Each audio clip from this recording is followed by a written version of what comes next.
Hold on, it says ChessBrahs Premium. Well, hello.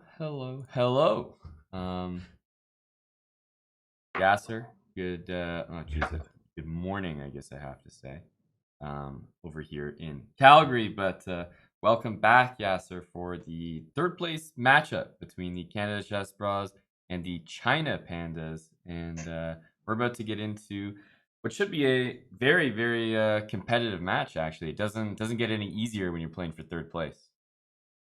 Yeah, it's strange, right? You played such a strong team yesterday, but it feels like you're playing an even stronger team today. It's like you just had a setback in the Swiss, and you end up getting a stronger player. It's like Yeah, the what? Swiss Gambit Uh, didn't work out.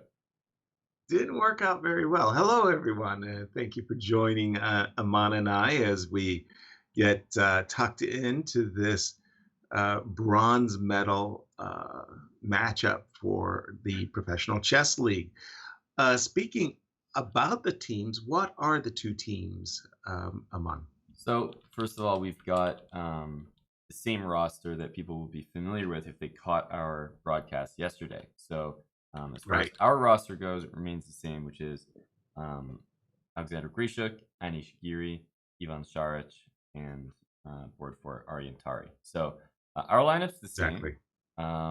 That's what we used yesterday, and looked like maybe all of them could use a warm up. So now they got arguably stronger opponents, and they will be a little bit warmed up to the format. Have basically can't imagine these guys have played 10-minute plus 2-second chess since the last PCL game. So Right. it's good that they're going to be a little warmed up for today. So we're going. China has fielded today. I'm imagining I'm about to find out, as Well, everyone else is. I saw in the semifinals that Ding Liren uh, Ding, was on their team. Yeah. Wei Yi was there as far as I remember. Uh, let's see who else. I know they have like an entire roster that consists of like Yu Yang Yi is definitely on there. Right. But I'm not sure who they're actually fielding today, so I'm looking it up on the other monitor Right. here. Yeah, It's like the Pandas could be, the gold medal Olympic team. It just depends on how badly they want the bronze. How exactly. badly do we want the bronze? I mean, I'm feeling a setback from yesterday. I think Anish, especially, I don't know where Anish was at yesterday. He got checkmated in two of his games, and it was like, what? Yeah, You know, exactly. and against much lower rated opposition too. So I was like, what?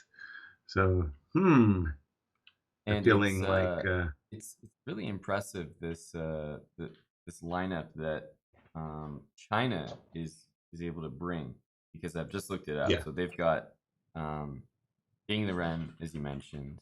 Yu hmm, Yang Yi is one of the names that I right, was talking about. Wei Yi, so he right. did play, I think, in the last match, and he's playing in this one. And then Li Chao on board four, who actually played Wow, for our team in one of the very first Pro Chess League seasons, way back when. absolutely. And I remember that season really well. I mean, we could have called it the highlight Lee Chow highlights. Yeah, exactly. Because Just the guy was tearing up the a fields, man. montage. I mean, oh my goodness. What he was doing for the chess bras was amazing. I mean, that was hurtful when Lee Chow changed teams because we were thinking like that guy was like our what do you have a franchise player? I was gonna use that exact term, franchise player. Yeah, I mean, the guy was just You holy could just smokes. start selling the jerseys. Exactly, exactly. So, facing Li Chao, that's harsh. So we had him on board one. China has him on board four. Just to put that in perspective. Yeah, that's quite a perspective. I mean, I still I laugh about it, right? But I still remember it very, very well. It was my very first Olympics in Malta in 1980, and in those days, the Olympic teams, the Soviet, all the Olympic teams had 4 players and 2 reserves. And Right. Gary Kasparov was the second reserve. It's like, how strong are those guys? Oh, you know, the future greatest player of all times is the second reserve. That's pretty good. Li Yeah, yeah. Chao, board 4. Pretty good. We have a challenge in front of us, is what I'm feeling, Aman. Yeah, absolutely. It's going to be a tough day today, but Mhm. I think if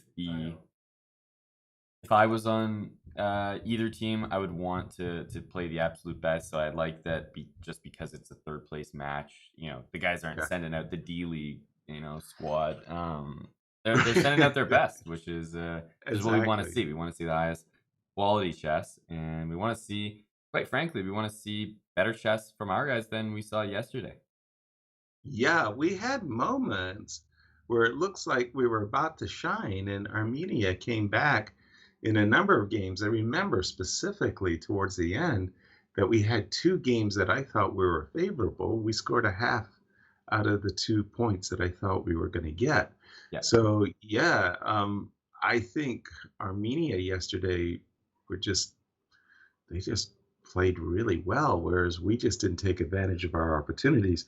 Hopefully that will change today. By the way, today's match is starting a few hours early. Is that to accommodate China? I think it is. I think what's possible is they may have had maybe a couple of blocked off times, depending on who might have qualified from each, and then you just sort of uh, you've pre-agreed on a time. It's like, hey, if these 2 teams Right, are going to be playing, we'll use this time slot. right. Whereas if it was, let's say St. Louis Archbishops and us playing, I don't think we'd be playing at 8 a.m. in the morning over here. So I think it is based on, as you said, exactly that. Who qualified for what game, and Canada Mhm. and China playing today, and St. Louis and Armenia play tomorrow for first place. Exactly. The first and gold and silver medals to be decided in the Pro Chess League. And as we discussed yesterday, because of COVID and the incredible disruptions that occurred, it just feels like we're playing in 2 different seasons. We had been calling matches in January and February, and that just feels like whoop, 2 seasons ago. I mean, just we're in, we're completely. It feels different, Yep. Amon.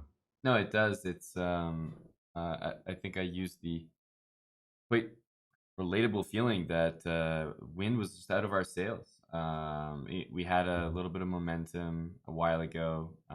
Right, Perugia was a lot more active on the team, a lot more available, and right. things are just different. Like 7 months ago, but everything was different, and I think maybe our team is just not as good at maybe adjusting as some of the others who are a lot more used to this format. I just have this feeling, Yasser, that had we gone to Norway, like in person, this Right, as would have been intended. exactly what we wanted to roll in with the squad. We wanted to Right. bring all the boys in there and really Yeah, make a fun trip of it right. and wow the crowds in person.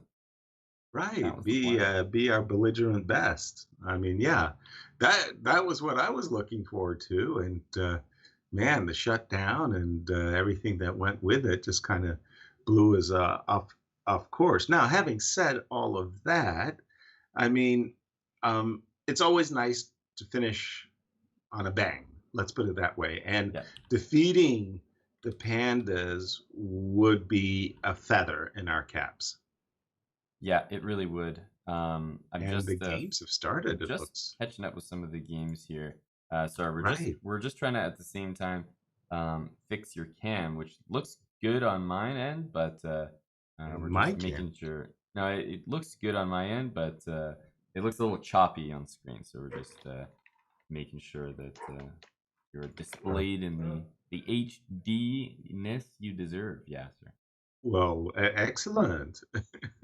So yeah, we got that sorted out, and the games are on. As you Yeah, pointed out, so Grishuk, Li Chao. I mean, it wouldn't seem like it, but this is a board 1, board 4 matchup.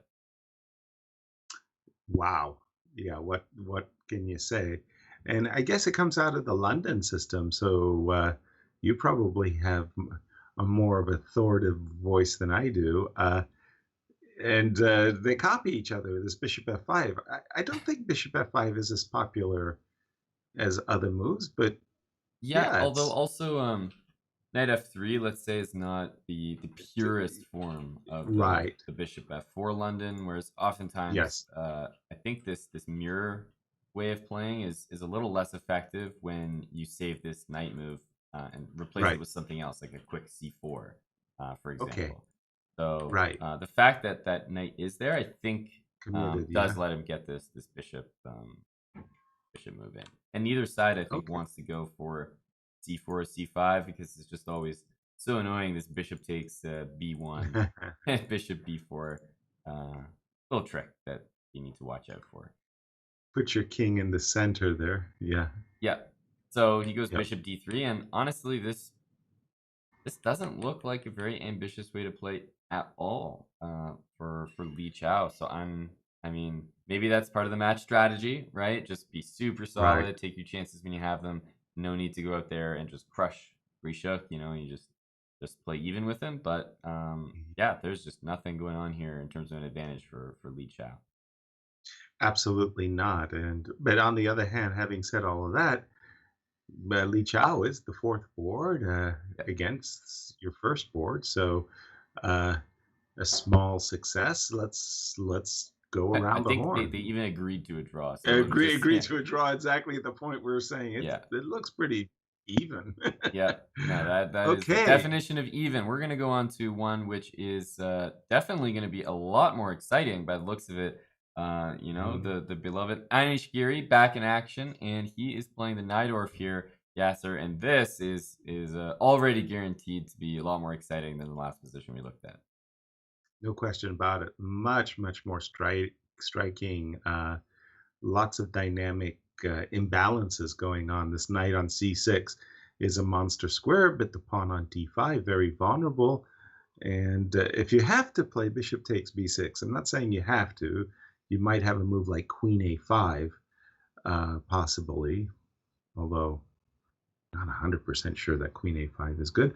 But yeah, he did play. If you have to play queen takes, bishop takes b6, queen takes b6, then you get these I find them fascinating, these middle game positions of opposite color bishops.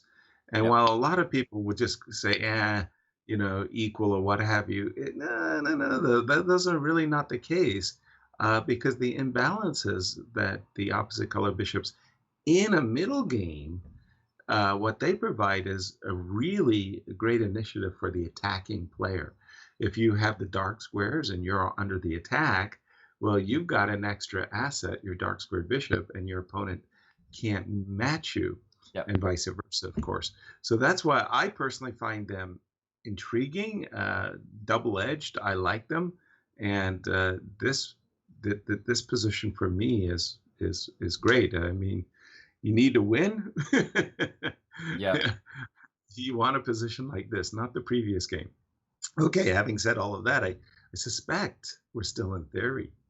Yeah, Geary is people can see him there on cam. He looks pretty focused and at the same time very well prepared. Uh-huh. He only just started to think for about a minute here. Before that, he had used almost no time to reach this position. So playing Just a la tempo. whipping out the moves. Yeah, Okay, cool. Let's go take a look at the third board.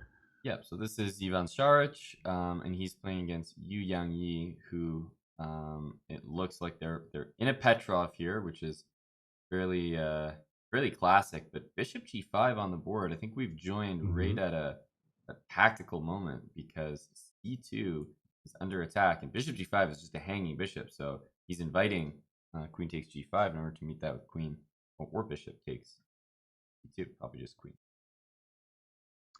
Maybe the bishop, because if you take with the bishop, the e2 bishop is hanging from the rook. And if you end up going king a1, bishop b3 could be accident waiting to happen. Now, having said all of this, yeah, this is Yeah. uh, like an accident, like I said. But having said this, okay, the bishop on g5 is hanging, the pawn on g7 is hanging. So if we were to play b3, and it's kind of an ugly looking move, but yeah, take. Now the bishop has got to go back. Ah, I see. C2 is equally hanging. The intention obviously was to munch that pawn with bishop, but you do have this counter strike, yeah, and everything is it's like the vacuum Yeah. lady just came on and cleaned off the whole board. And he has But retreated with bishop e3, and well, the only thing this means is that uh, Ivan black Saric is is definitely playing to draw this game. yeah, black He's is shaking more his than head. equalized. Yeah. Can't be What too happy just because the like black just doubles the yeah. rooks. He can play these very slow moves, pretty much anything he wants here, and he But fortunately for us, he did make a mistake. King b8, this move that you just tuck your king in, was actually mistimed. It was important that black actually start with the move f7, f6. I thought Uh, so. yeah.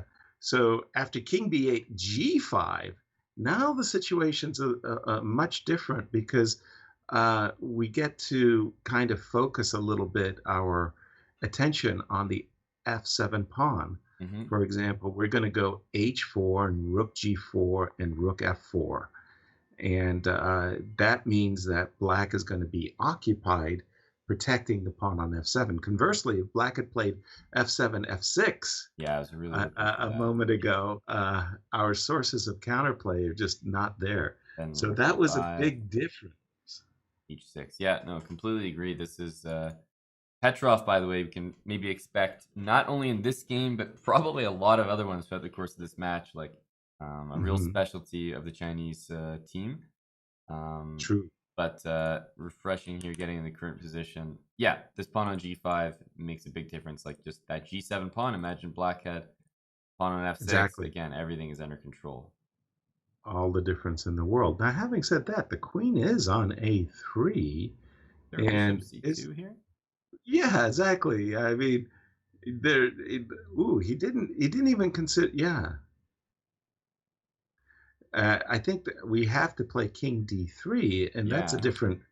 But I mean, how many pawns have we gotten already? One. Oh, it looks like more, but it's only two, so probably I not just thought, necessary. there's gotta be something Yeah. wrong with that king there. Rook e8 or Well, takes here or something. But yeah, maybe it's just unnecessary. he Got a good played position rook anyway. up, rook up, bishop up. Okay, I think Ivan's doing a very decent job here at I agree. containing Black's edge. I thought and especially after the move g6. Now that's suddenly a very big success for White that he's provoked that move. That means that the f pawn is always a backward pawn. Yes. Yes. Yes. And just before we lose Yeah. track of all the games, I want to get over to Aryan Right. Tari's there on board 4. Um, Now, yep. and I'm just gonna quickly He's go playing back. Ding Liren. Yeah. Yeah, he's playing Ding Liren.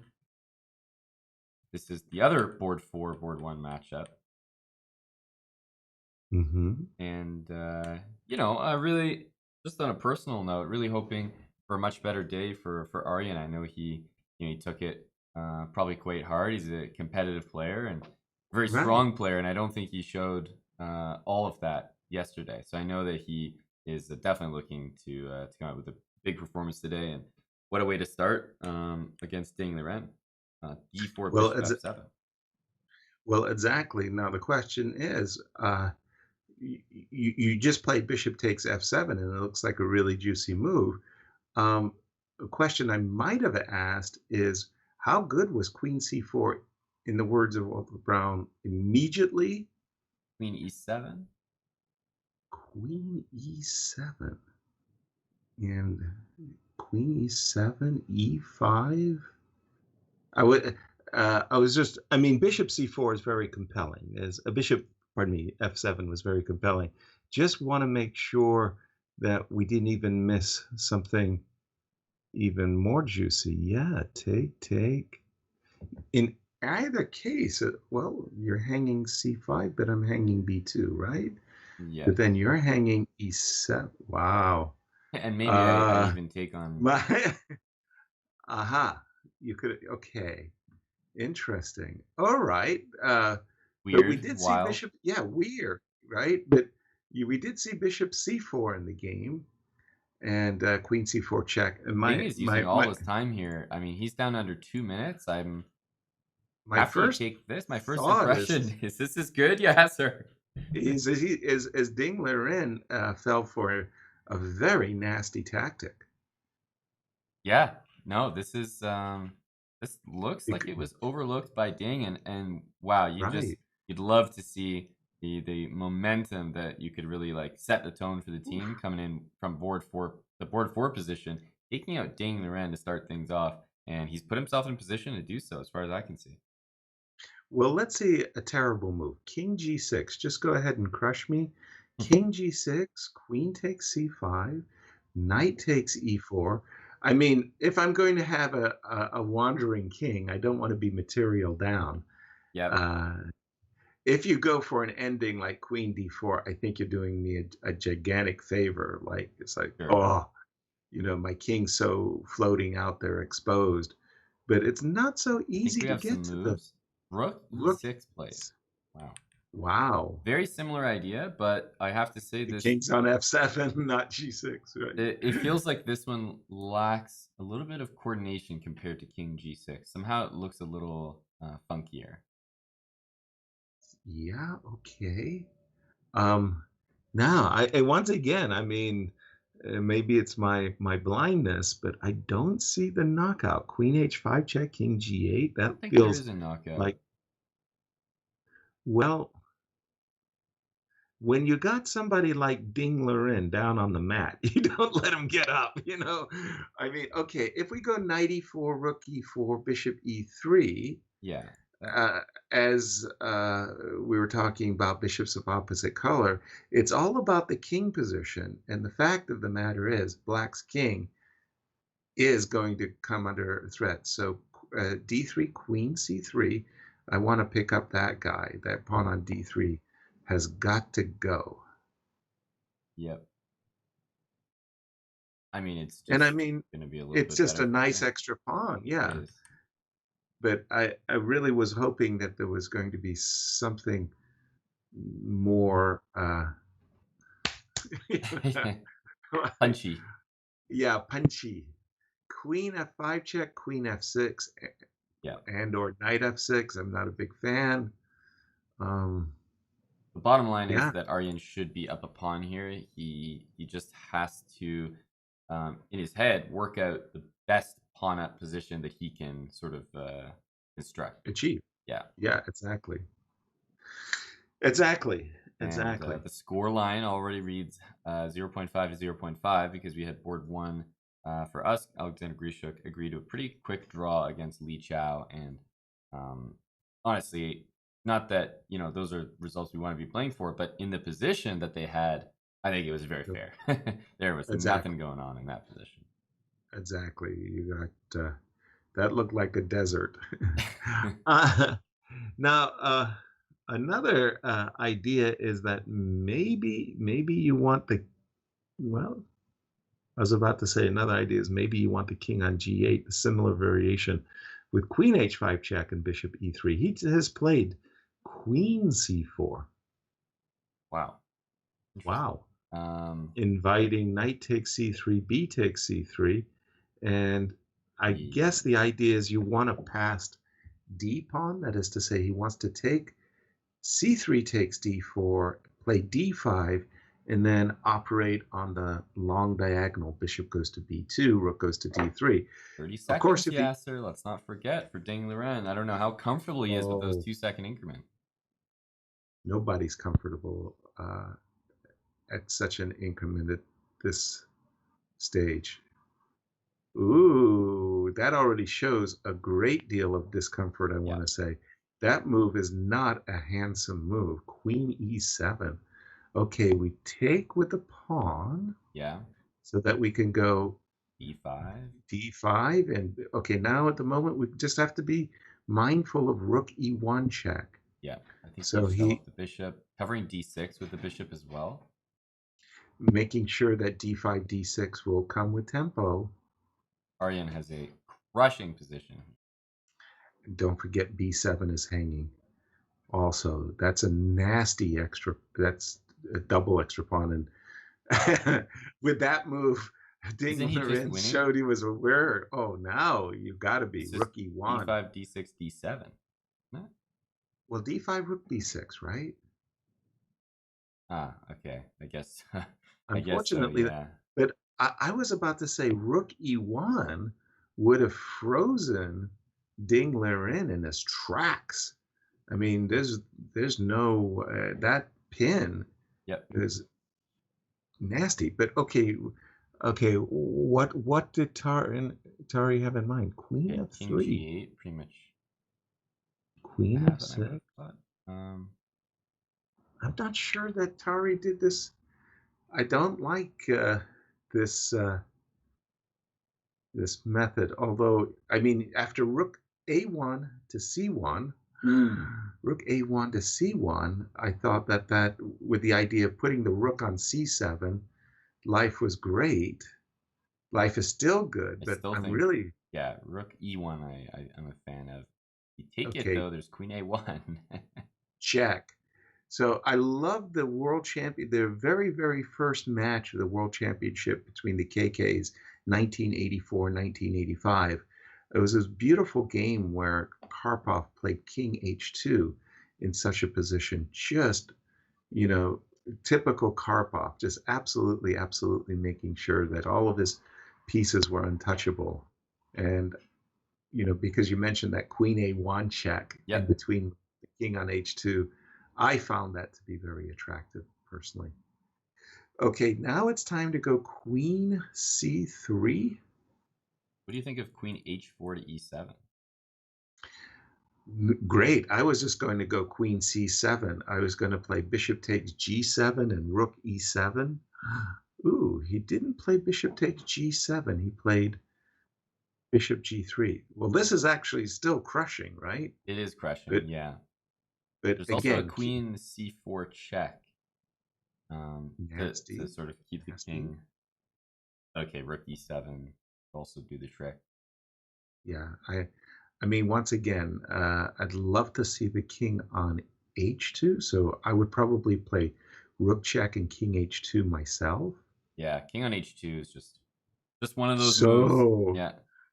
nice, so nice. King h2. No king h2. This is good. You're eyeballing a7 And and is there rook e8? take the pawn. Rook e8 Take looks very, very cute. Yeah, rook e8 is, I must confess, that's a puzzle rush tactic. The rook on b5 is hanging. Mm-hmm. Um, well, And and queen's e7. his pawn. Yeah, Yasser, there we go. nice. There we go. I What a wanted to way stay to with that one start. because that is the best way to come back. I mean, Tari just shows up board 4. He beats Ding Liren with the white pieces to Yep, start things baby. off. I mean, Wow. that's couldn't have started any better for the ChessBrahs here. Absolutely. That was a huge, huge win as Bishop. I mean, look, if you play chess long enough, you're going to fall for a bishop takes f7 check, queen c4 check tactic that picks up a loose bishop on c5. We've all been victimized by such a tactic. The rare part is to see a player of Ding Liren's caliber getting victimized. It's okay when it happens to us, right, Aman? I mean, but those guys they don't give up their pawns like that. Now, what do we got here? Anish Giri is looking great. Yep. What was rook c7 though? I mean, you see this magnificent opportunity to play rook to c4 and you don't grab it? He's. Something weird about that one.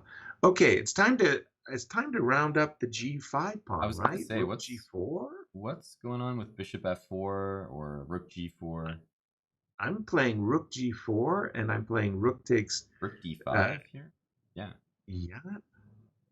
Oh, this is white has simply this collapsed. is a This is clinic here by Geary. total domination. Yeah, Rook total. to d4 or c5, both work.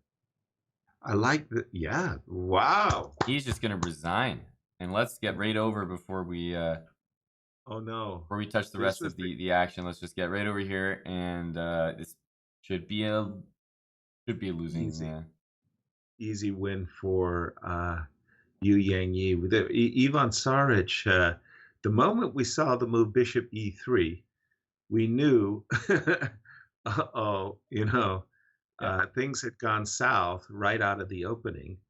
And here we can see that Yu Yang Yi just picked up a third pawn yeah, and it's nothing too to much. play for.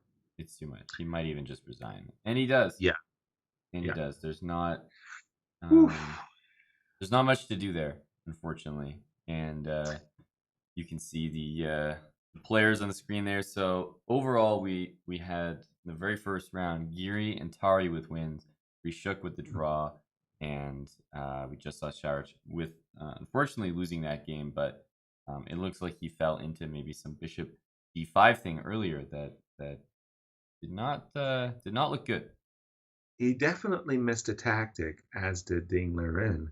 And I'm not sure where he lost the pawn, though. If we could just go back to see how he handled the position after Bishop G5, because I kind of felt right about here he is getting close to righting the ship. Right. Okay, I mean,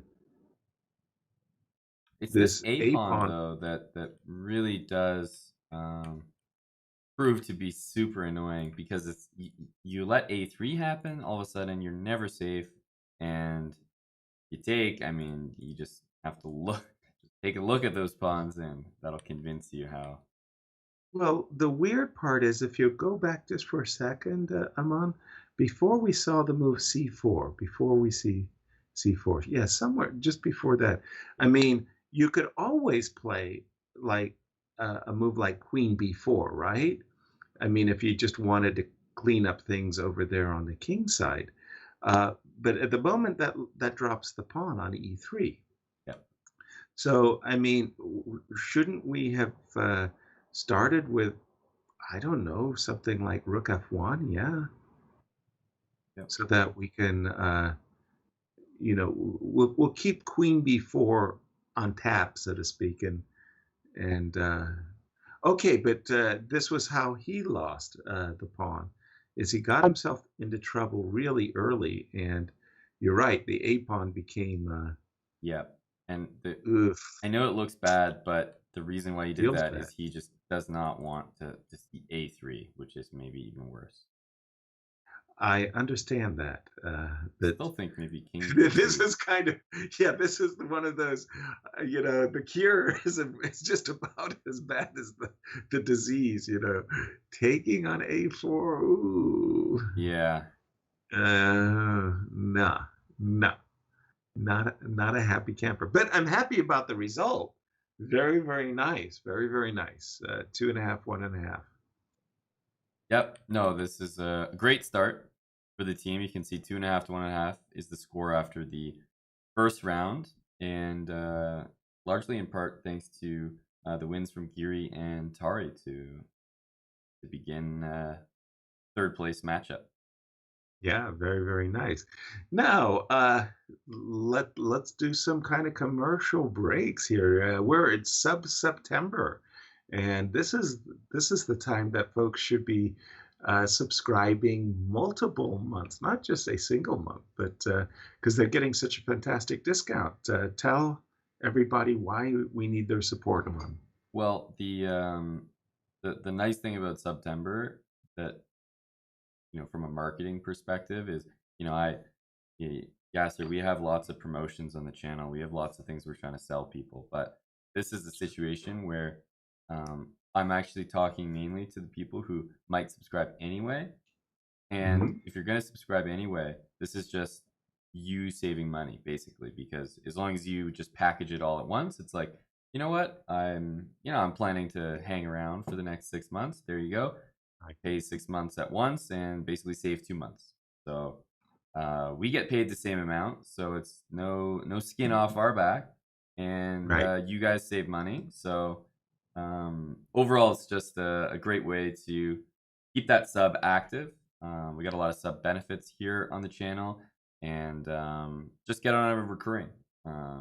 sub. So every 3 months, every 6 months, you'll get charged, um, rather than every month and doing it Right. manually. So it's just automating it a little bit, planning ahead, and committing to a little bit longer term and saving money for it. So 30% off 6 month sub, 25% off a 3 month sub, and 20% off a 1 month sub. So save a buck there Mm. on the $5 sub. So it's only for September. So it's Mm. just, I think there's about 5 more days left. Right. Yeah, We're sir. Yeah, yeah, we're just leaving it to the very end, and in the immortal words of Jackie Gleason, how sweet it is. I Yeah, mean, very nice. You're getting a very nice discount, helping the chess bras, supporting the team, and as we go for the bronze here today. Also, of course, I mean, not that I'm getting any commissions or not, I, I don't even get a swag, but we got some push 'em baby wearables. So I mean, that's pretty darn good too. So the store, the store has been active. We got Pro Chess League merch. And the right? nice thing about the Pro Chess League merch, I have to say, is one of my favorite things about it is that we have it in our store right now. It's getting, a little bit chillier, getting into those Right? winter months. It's time for the hoodies. It's time for the toques, the beanies. Um, the logos that we've got They with, look great. that the logos are not necessarily like you have to wear and support the PCL team. I just think they're really cool logos on their own. So it's They just look good. a nice little graphic hoodie to pick up and keep yourself warm in the winter, and of course support the team that hopefully is going to try to come in third place and increase the value of your merch. Nice, nice. No, I mean, the logo design with the kind of maple leaf background for the Canadian And chess full bras. credit That to looks good. chess.com. That was a chess.com design team. So they've always done the PCL logos. So full Ah, credit to them for coming up with a pretty simple take on the chess bra logo and incorporating it with Canada, but just a right. really clean, minimal logo. I'm a big fan of it, actually. It totally looks good. I mean, totally, really, really, really nice. Bravo, bravo. I mean, what can you What say? to Just say? well Yeah. done. Yeah, just very, very well done.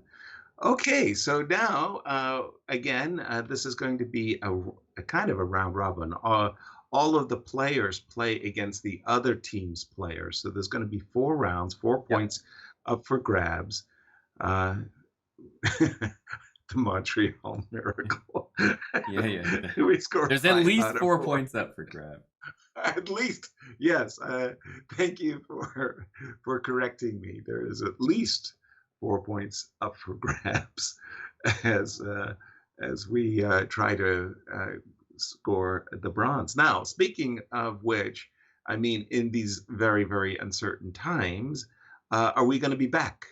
Is there going to be Pro Chess 2021? And if so, do we have any insights that we can share with folks, Well, I think Aman? that with the Pro Chess League, there's always more uncertainty about the actual league itself because it seems like there are major developments every single year with the PCL, Mhm. whether it's a format change, a time control Right, change, an average right, rating change, a venue change. Like it seems like every year there's something quite significant that changes with the league.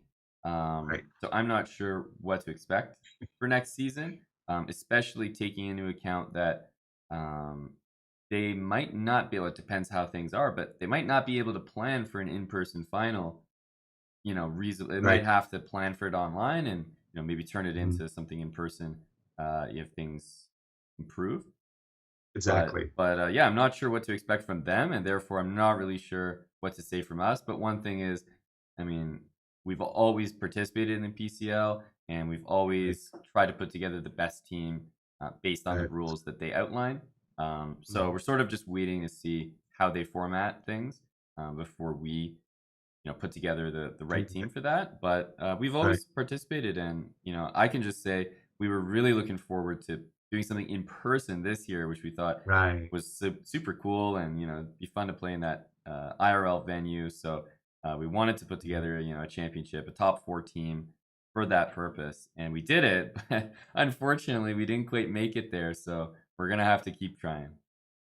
Well, I mean, I really felt that, especially when, the Final Fours were held in Frisco, and I watched some of the broadcasts that chess.com put on, and it just looked like a really fun party.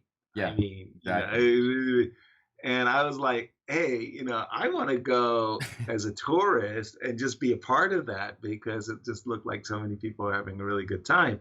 And when it was announced that it was going to be in Norway, well, that's even more convenient for me. I'm living right now here in Holland, Yep. which is a very, very simple and easy flight to get to Norway. So it was like, yeah, I mean, Yvette, what do you think? Let's go. Yeah.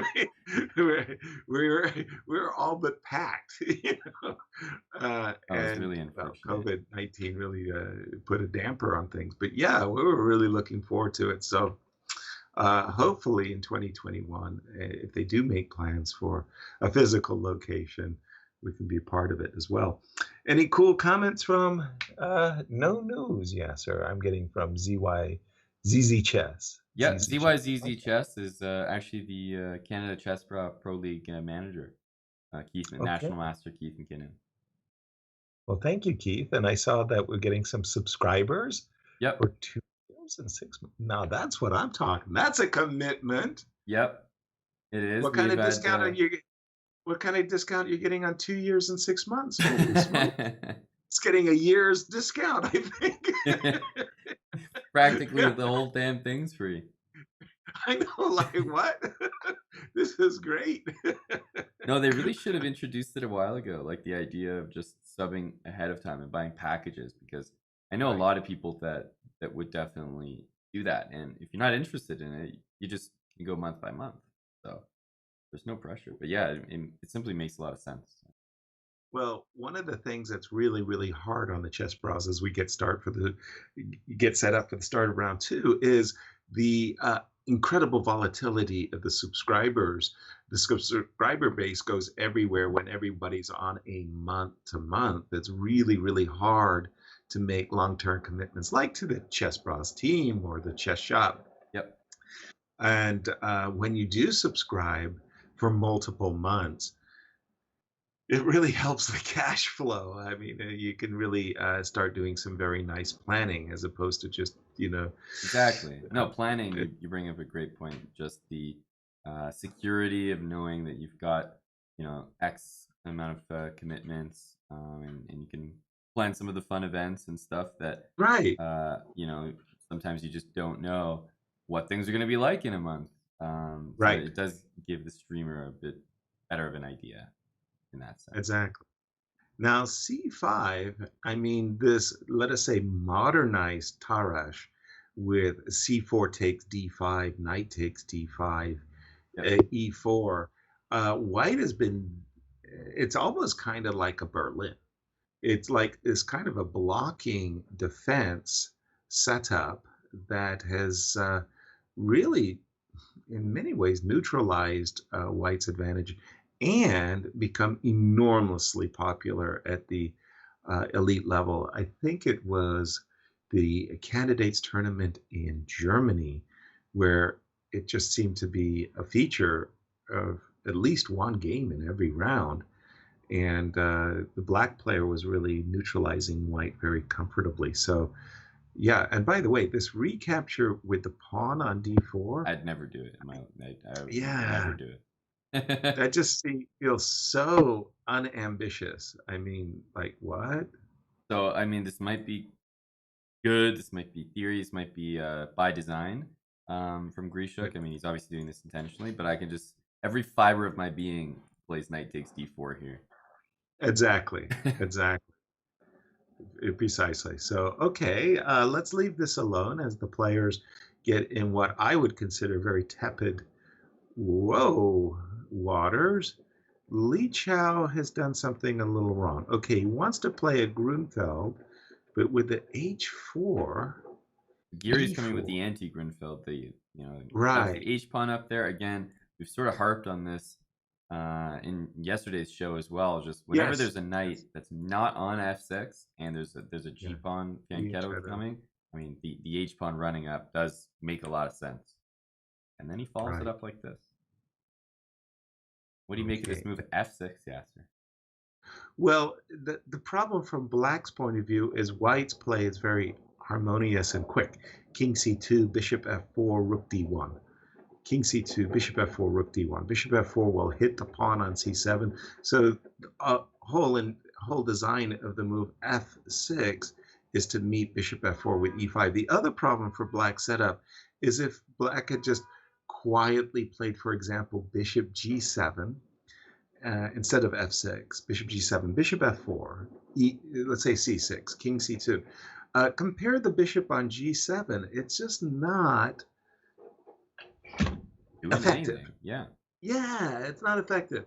So I like the move f7, f6, but the optics of the move are terrible. I mean, like, ugh, like, And it and you usually said, does look a little bit better because if you imagine the position without h4, and yeah, you think of this, I think this it would be a little easier to get behind the. It's like okay, f6, I get it, man. Going e5, but just seeing that pawn on h6 and there's three of six. them, it just looks Uh-huh. worse. Yeah, it's weird that, right? Strange.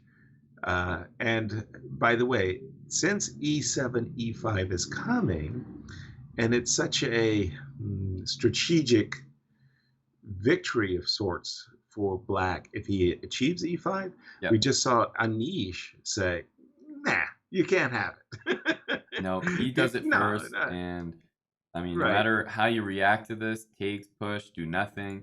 I think Anish is satisfied that the guy doesn't get to play e5, bishop e6, bishop e7 like right. he wants to. Now, having said that, normally when you play a move like e5, you also compromise something in your camp. And in this case, a move like bishop g4 or bishop f5 with the idea of getting to play rook d8 check ASAP, right? Like, yes, exactly. You're setting it up. So, just for instance, in this case, suppose white were to take and black was to play bishop f5 right here, right now, and just say, okay, I sacrificed a pawn. Go ahead and develop my pieces. A moment ago, white's king was all nice and comfy on Yeah, c2, right? Uh, you're not you have that to do a comfy double anymore. take here. Yeah, you're not as comfy as you used to be. But oh, by the way, he just recaptured it once on f6, did Li Chao, and instantly bishop d3, Very happy to get this securing, move in. yeah, securing the c2 square, preparing rook e1 check, maybe before black could get in castles. Bishop f4 is going to hit c7. I'm really liking how Geary's pieces can get developed here. Bishop f4, rook e1, king c2, rook d1 are the quick two Yeah, leg brownie moves that I see. well, again, that's why the pawn sacrifice with bishop f5 had my immediate attention, because after bishop f4, it feels like white's the one with the comfy edge. Yep, Yeah. definitely. All right, and let's continue our walk around the stage. This is Ivan Sharic's Ooh. position against Ding Liren. Okay. In the words of somebody, position blowed up. It certainly done did. Bishop on b1. Okay. Very Generally speaking, Benoni-esque. I'd say this is pretty reasonable. I mean, the knights on b4 can't all be bad here. The rook on a3 can definitely swing into the action, but it also can look a little clumsy.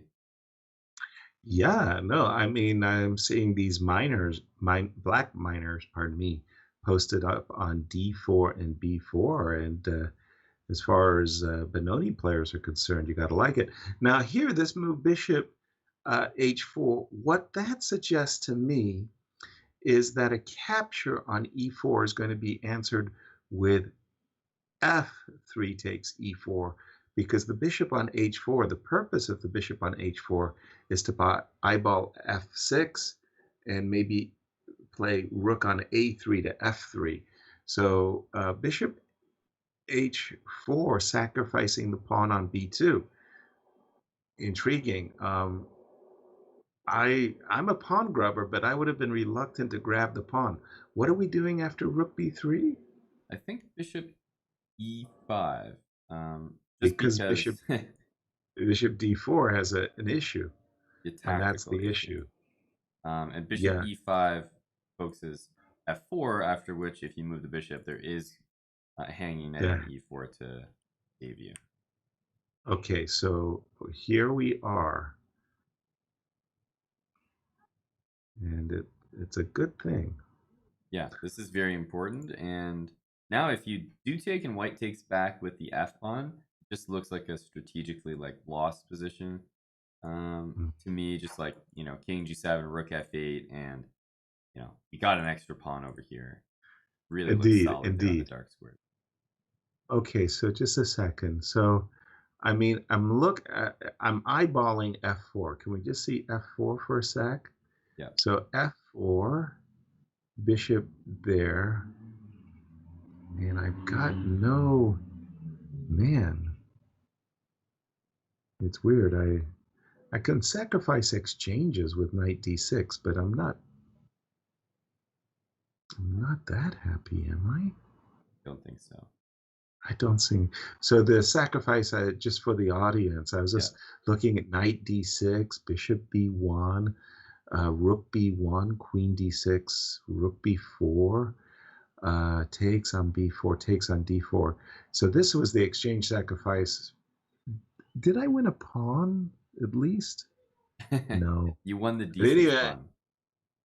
I did? Well, you Oh, were but I down a pawn. lost the B2 pawn. Yeah, Yeah. okay. Yeah, okay. So now I'm really not happy because I was hoping I was going to win a pawn back. Uh-huh. So, hmm, Hmm.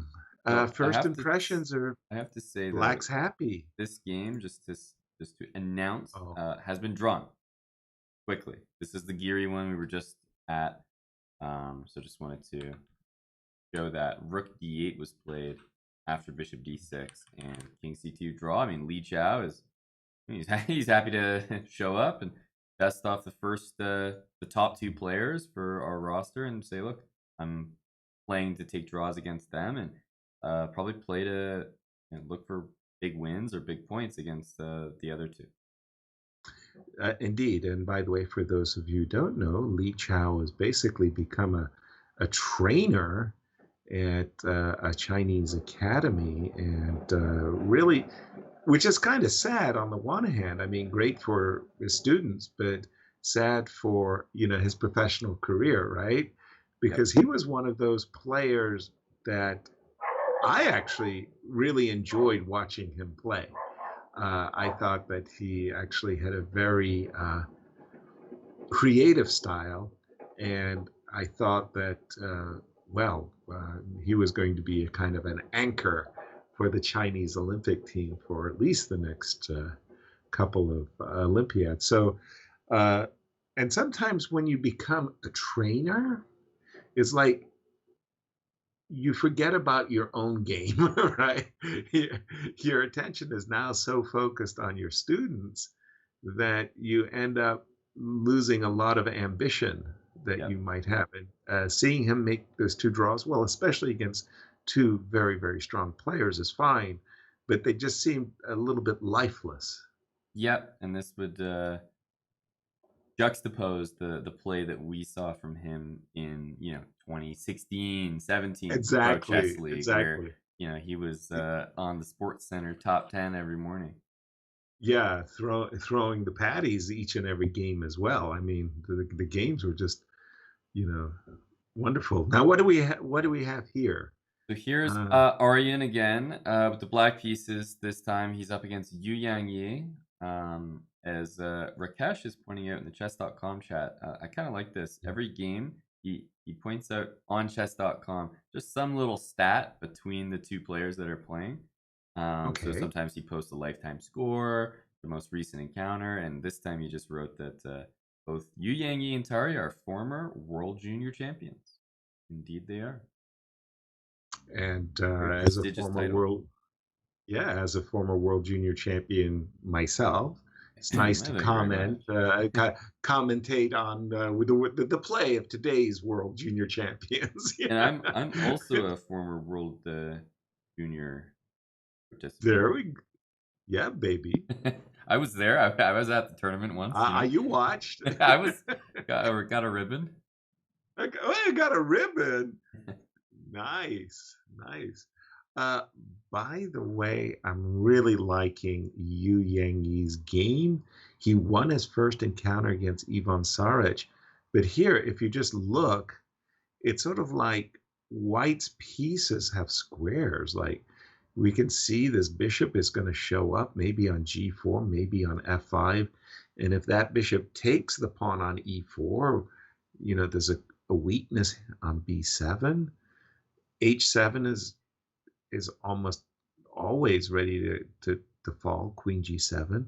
And by the way, this this Peshki on F7 is very vulnerable too. So I'm just not. I mean, great, you win the pawn on C3, and that might not be a pawn you even want to win. You know what I'm saying? Yeah. So I mean, that might just open up the floodgates for White. So I'm not liking this at all for Tari. Yeah, it Something went wrong in doesn't the opening again it here. does not look comfortable here. I No. still think that if you can trade the queens off somehow, Okay. Queen that G5, you mean? yeah, like it just that it's not going to be good, but there are opposite bishops, and the c pawn is going to be a kind of a long term target for some of the black pieces, but uh, not Mm. comfortable at all. Very easy to play for white. That's the issue is that there's nothing black can do that's going to really disturb Yu Well, Yangi, and he does go for that queen exchange. by the way, mentioning that it's easier to play for White. Look at the edge on the clock Yep, and he does as play well. queen back. It was Yeah, the edge on the particularly clock painful move. speaks volume. Yeah, that's a very, very nice move. Rook D2 falls right into knight takes E4, and a fork of the rook on D2 and the queen on G5 would be immediate Yep. immediate end of the game. So he gets to pick up the pawn for free. He gets to play bishop f3. This looks terrible once more, Yep. No, this is and trouble. less time on the clock to boot. It's not looking good. Where are we looking good? Well, this is back to board Bishop. one, opposite bishops. And right now, these pawns are immobile in the sense that, if they could get going c5, d4, that would be a lot There's scarier than the current position. But for now, they're at bay, and Grishuk has about a minute and a half extra on the clock here, as Wei Yi's under 2 minutes. But material is even here, opposite bishops. yeah. The issue, as I see it for black, is frankly the a7 pawn. It's like man, why do I have the pawn on a7, not on a5? Because if you just lose that pawn, it's sort of like you gifting white a protected passer on the a file. So this very awkward move, rook a8, had to be played, and that just says to me, white has a really nice position, and as white, I would probably start with something like knight a3 so that I could knight a4, pardon me, Yep. so that I could get just this big clamp on the dark squares, right? Of course, I'm going to give black the clamp on the light squares, but I'm thinking that the black king has less cover. He's missing a pawn. White's king is better sheltered. So I'm thinking that the dark squares after knight a4, knight c5, and bishop d4 would just give one-way traffic. Yeah, and after I see them with queen g6, I'm starting to think like knight a4, bishop d3 to e4 might be the intention. Right. That was why I was thinking that I wouldn't have allowed that. I mean, if I had gone knight a4 and my opponent goes queen g6, okay, knight c5 takes, bishop d3. I can understand that the bishop's getting to e4, but still, it's just like one good piece. I'm going to have good rooks as well, like rook c1 and stuff. But okay, queen g6. Um, if we're in Grishuk's shoes, and we're not, um, what is he thinking? Where could he go with this? Does it make sense to take off four rooks? Does it make sense to play b4 with the idea of a4, a5? B4 with the idea of a4, b5? Well, He has gone for the four rooks, right? well, Uh, it's that or bishop takes a7.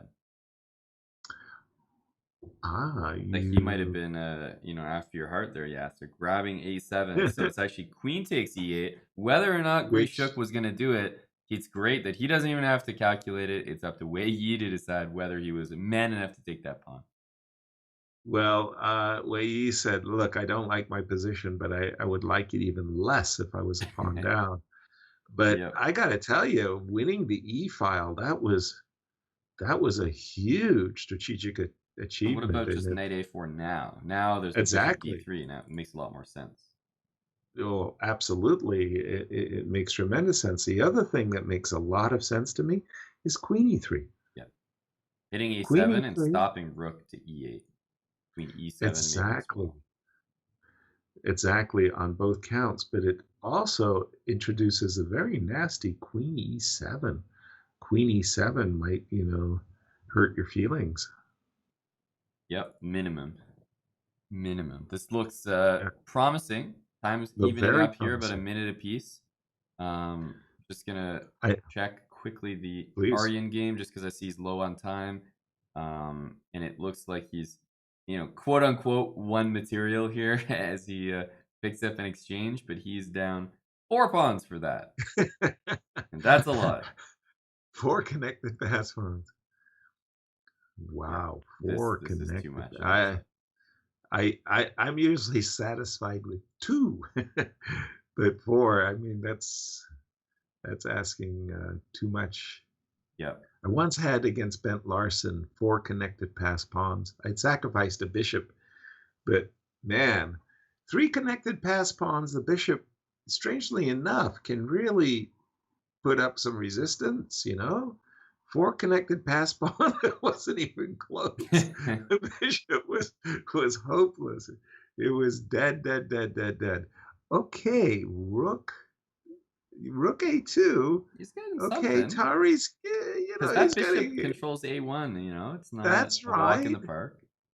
That's right. That's right. So f4, rook a4, e4, rook a1 is kind of a line of play. Oh, that they're yeah, where Tari This is can very say, "Hey, reasonable. look, I've got a4, a5. Uh, I'm kicking. What about even Yeah, b5, b4? Because you can't take it. yep, yep, yep. Okay, I have to deal with e6, e7 though, right? E6, bishop f6, b4 is going to happen. g4, a4, b5. g5, a3. Yeah, he had to play e7. So I was thinking rook But now knight c8. d6. Now knight b6. What was rook? I, Rook I thought he c8 was. was just a bad square. Because Yeah, I was any... thinking he was going to play. Oh, rook e8, the same. Oh, rook c8 was terrible. Well, yeah. Yeah. Oh, well, then he's just lost. Oh, I thought he was actually making a comeback until knight d6 landed on the board, and it's sort of like, Oh, Yu Yang oops. Yi's lost internet, Yasser. This is huge. No, no. Oh, but he's back. Yes. Oh, but he's lost it again. Oh, he's back again. It's not. This is we just have to hope. We don't have Uh-huh. much. We don't have much. Calgary Miracle is not It's not in the on tap. Um, Well, in the okay, so meantime, this is we're gonna jump losing to back Tom. to Yes. Krishuk's game. This looks Uh-oh. like a This looks draw. terribly drawn, I'm afraid. Uh, well, Yeah, yeah, very drawn. easy. And the other Yes. game did finish, and I think, yep. Um, the other game did finish in favor of Ding Liren, who, well, essentially all but mated Ivan Šarić. Well, we left it. We thought Ivan was actually doing pretty good right about here. I didn't like taking the B2 pawn. I thought that his position didn't need it. Yeah, He didn't need it is if like you'd one of, like, but yeah, it was one of those things like, an extra defensive move, pawn on F5, a queen on D7, a rook on F8. Something extra defensive would have just been okay. But okay, so what happened here? Still, it looks like he's in there with a shout. Yeah. so Ooh, B5? Why not? I'm afraid its sacrifice is crushing. Is it? Yeah. So King H8? Queen F6 and Rook B3 kind of deal. Oh, Rook B3 is a bit nasty. You know Yeah. that wouldn't be possible if there was a pawn there. Point taken. Knight F7? Okay. Oh, knight takes B4. D4. Yeah. Yeah. Oh boy. Oh boy. Oh boy. Oh boy. So what happened in the game, Aman?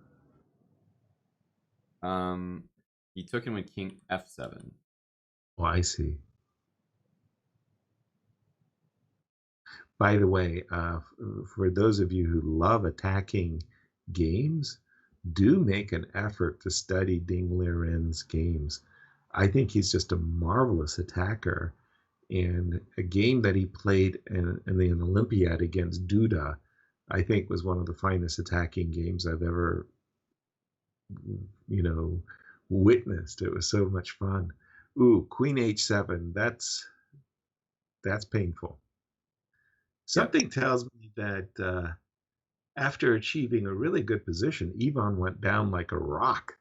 I mean, It looked good earlier. It did. yeah, Um, his resistance just. Some people are great defenders. Some people are great attackers. Some people are great counterpunchers.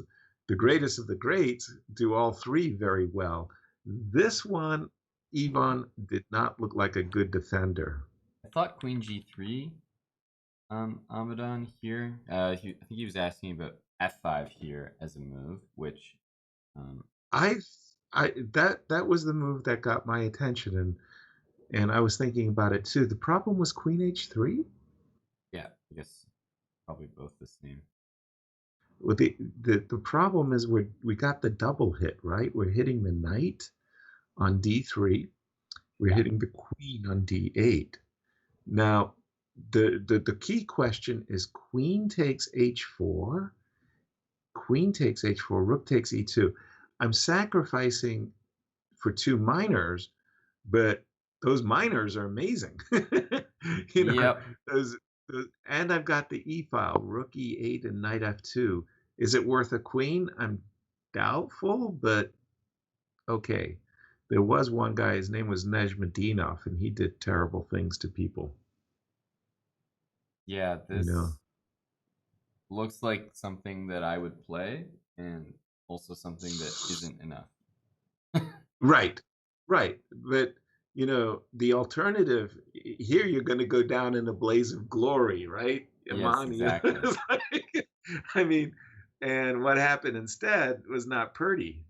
But for sure, like, I mean, I think Šarić played a pretty good game, and just to come to the attack, the fact that Ding was able Yeah, to put together an attack in a quick time control game, and it's tough to react. And right, then G5, he just right. stacked and went for it. Yeah, true, true. Wow. Okay. So that brings us to, we lost our 1 point lead. I We I was did. about to say we were going to break even at 4-4, but where did it go wrong? Well, in this Okay, round, we Tari had lost and we had Yvonne two draws and and two two losses. losses. So, Right. in the first round, we had two wins, but they also had a win, and there Right. was a draw as well. Oof. Yeah, Oh, there's four total rounds, so we're basically at the halfway point here. 8.5 points is the total, I should say, the target needed to win. score. Either team hits that, they win the match. Just checking here when the games will begin. It looks like they're going to come back in about 5 minutes, so there's actually a Oh, bit of a longer by the break. way, you've got an engine on. Could you put that queen sacrifice on the engine? I'm very curious to see Oh, if we had gone queen takes h4 and rook. Yeah, right here, f5. mhm. Yeah, take, take. It looks like the Wow, engine is engine evaluating just it pretty just much laughing. exactly as I would. Like, this is the evaluation that I know it is in my head, but my ability to prove that over the board is always lacking. It's counterbalanced by by your opponents. I'm really surprised. Rook f3. I was thinking h3. Rook. Yeah, if you put h3, the human on, then it also give? Wow, still 2.5 pawns. That's huge. Yeah, Man, I yeah, would have. I wouldn't have given it that big an edge. I would have given it maybe 1.5 pawn favor to white, but it really thinks the queen and the two minor pieces it's ain't not worth it. impressed. Right. I Whereas, wonder if that's because the extra pawn is on b6 and not on a better square like b4 or something, like I wonder, yeah. Hmm. That might, because we do have two minor pieces and a pawn. It's the fact is that our extra pawn is almost meaningless in this position. well, it's a very concrete thing because normally I would say Yeah. here, knight here, followed by just doubling. It's like there's no avenues of entry, but this is like the computer's Oh just no. terrible way of Uh, just winning on the spot. right. You get immediate. Yeah. Rook f3 is that puts the kibosh on the sacrifice. I'm afraid. Uh, Oof. And what happened, by the way, in the game of Anish?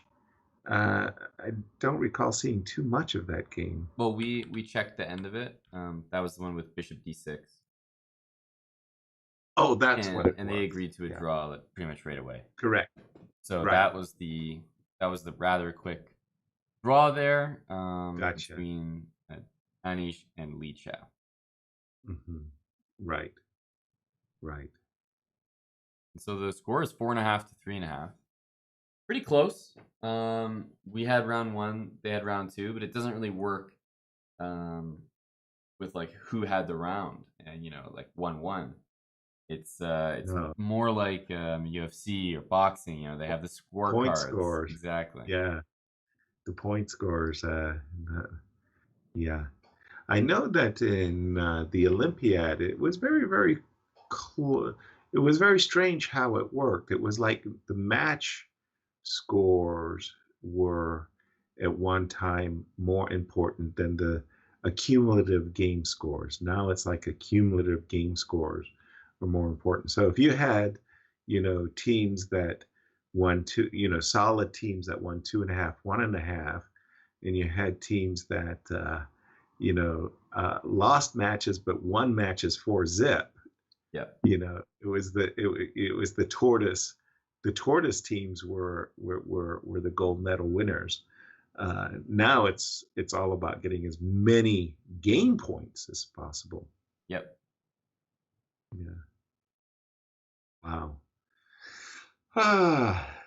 Okay. So obviously it's 8 o'clock in the morning when we started for you, Aman. The big question for Dan and I was, did you pull a all-nighter or did you actually get some shut-eye?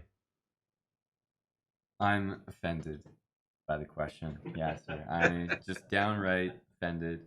The notion that you would even think for a second that I would show up to a professional broadcast without having slept the night before is just it's ridiculous, really. And it just I think it just shows Sense, the lack of faith you have in me as a co-commentator and sense as and a person. sensibilities. So yeah, no, it's just disappointing to even hear that Well, from I'm you. glad. I'm glad we got that sorted. Nice, nice. Yeah, no, I mean, when I stop and think about it, there was a couple of 24-hour streams that you and Eric have tried to achieve. How Yeah, many? How many 24-hour streams have you guys we've done a done? lot, probably. I guess they're probably in the single digits, somewhere between Oh, 5 and 10, I would guess. I okay. Um, I would have and probably guessed more, but okay, 5 and 10. I think I think we've had a lot that have been like 20 plus, but just they haven't really sort of been advertised as a 24-hour Yes. stream, and we've just Right, streamed for a while. Like they're just long right. streams. But in terms of ones where we've sort of advertised that, hey, this one is going to be going for 24 hours. We've got X, Y, and Z prepared to do during the live stream, and people. Right, It's sort of like an event. right. The whole goal of it is to do a 24-hour stream. I feel like we've maybe done between 5 and 10 of those. Mhm. But people know, on our channel that the stream does just stay on sometimes. That's The the marathon. that's the thing with Yes, two streamers is that you can do that a little bit more. right.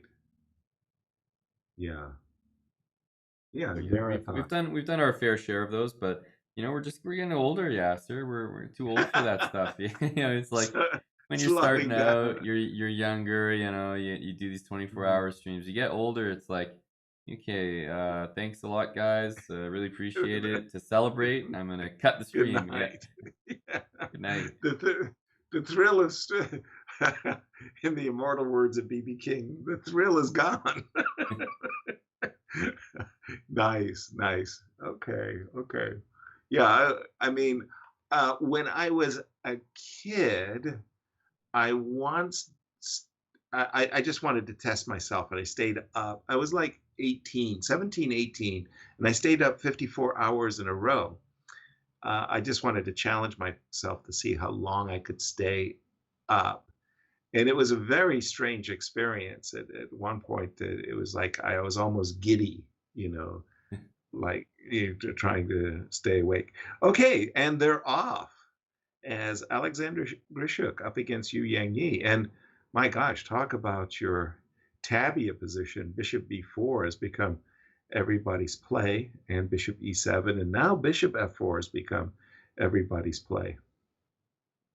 And it's this bishop f4 and the c5 move. I guess what I think about in terms of recent chess where we've seen this is just Magnus against Nakamura, pretty much Mhm. like every game, and Yeah, everyone else who was not playing in that Magnus Invitational. I mean, seems like right. everyone was playing this line. So Absolutely. Hikaru, most especially, seems to be uh, the, like, my goodness, like the serious resident expert on this minus black. Now, knight h5 is actually a page out of Boris Gelfand's playbook, as what Boris Gelfand had in mind is not going for the routine c6, b6, a5, and getting your bishop, your light squared bishop out uh, through a6.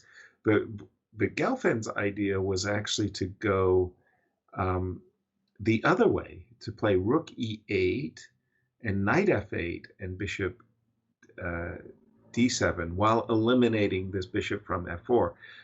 So kind of a combination of both those ideas, uh, knight h4 and b6 a5. Okay, you know, I just have this horrible feeling that nothing new under the sun, Aman, Yeah.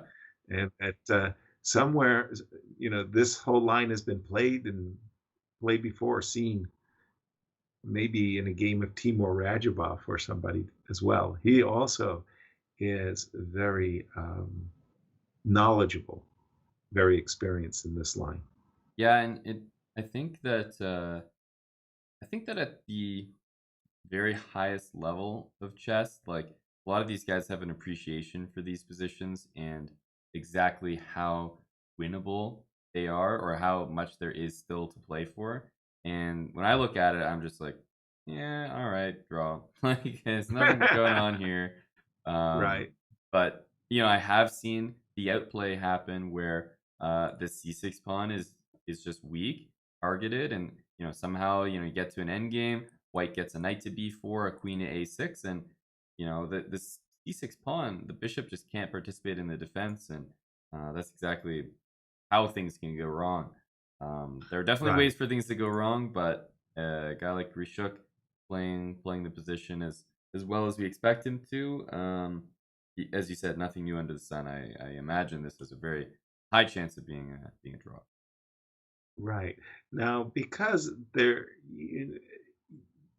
there's one kind of cheapo tactic that you do have to avoid. Like in this position, Queen A8 is a bad move because it does expose the bishop on E7 to this tactic of F5.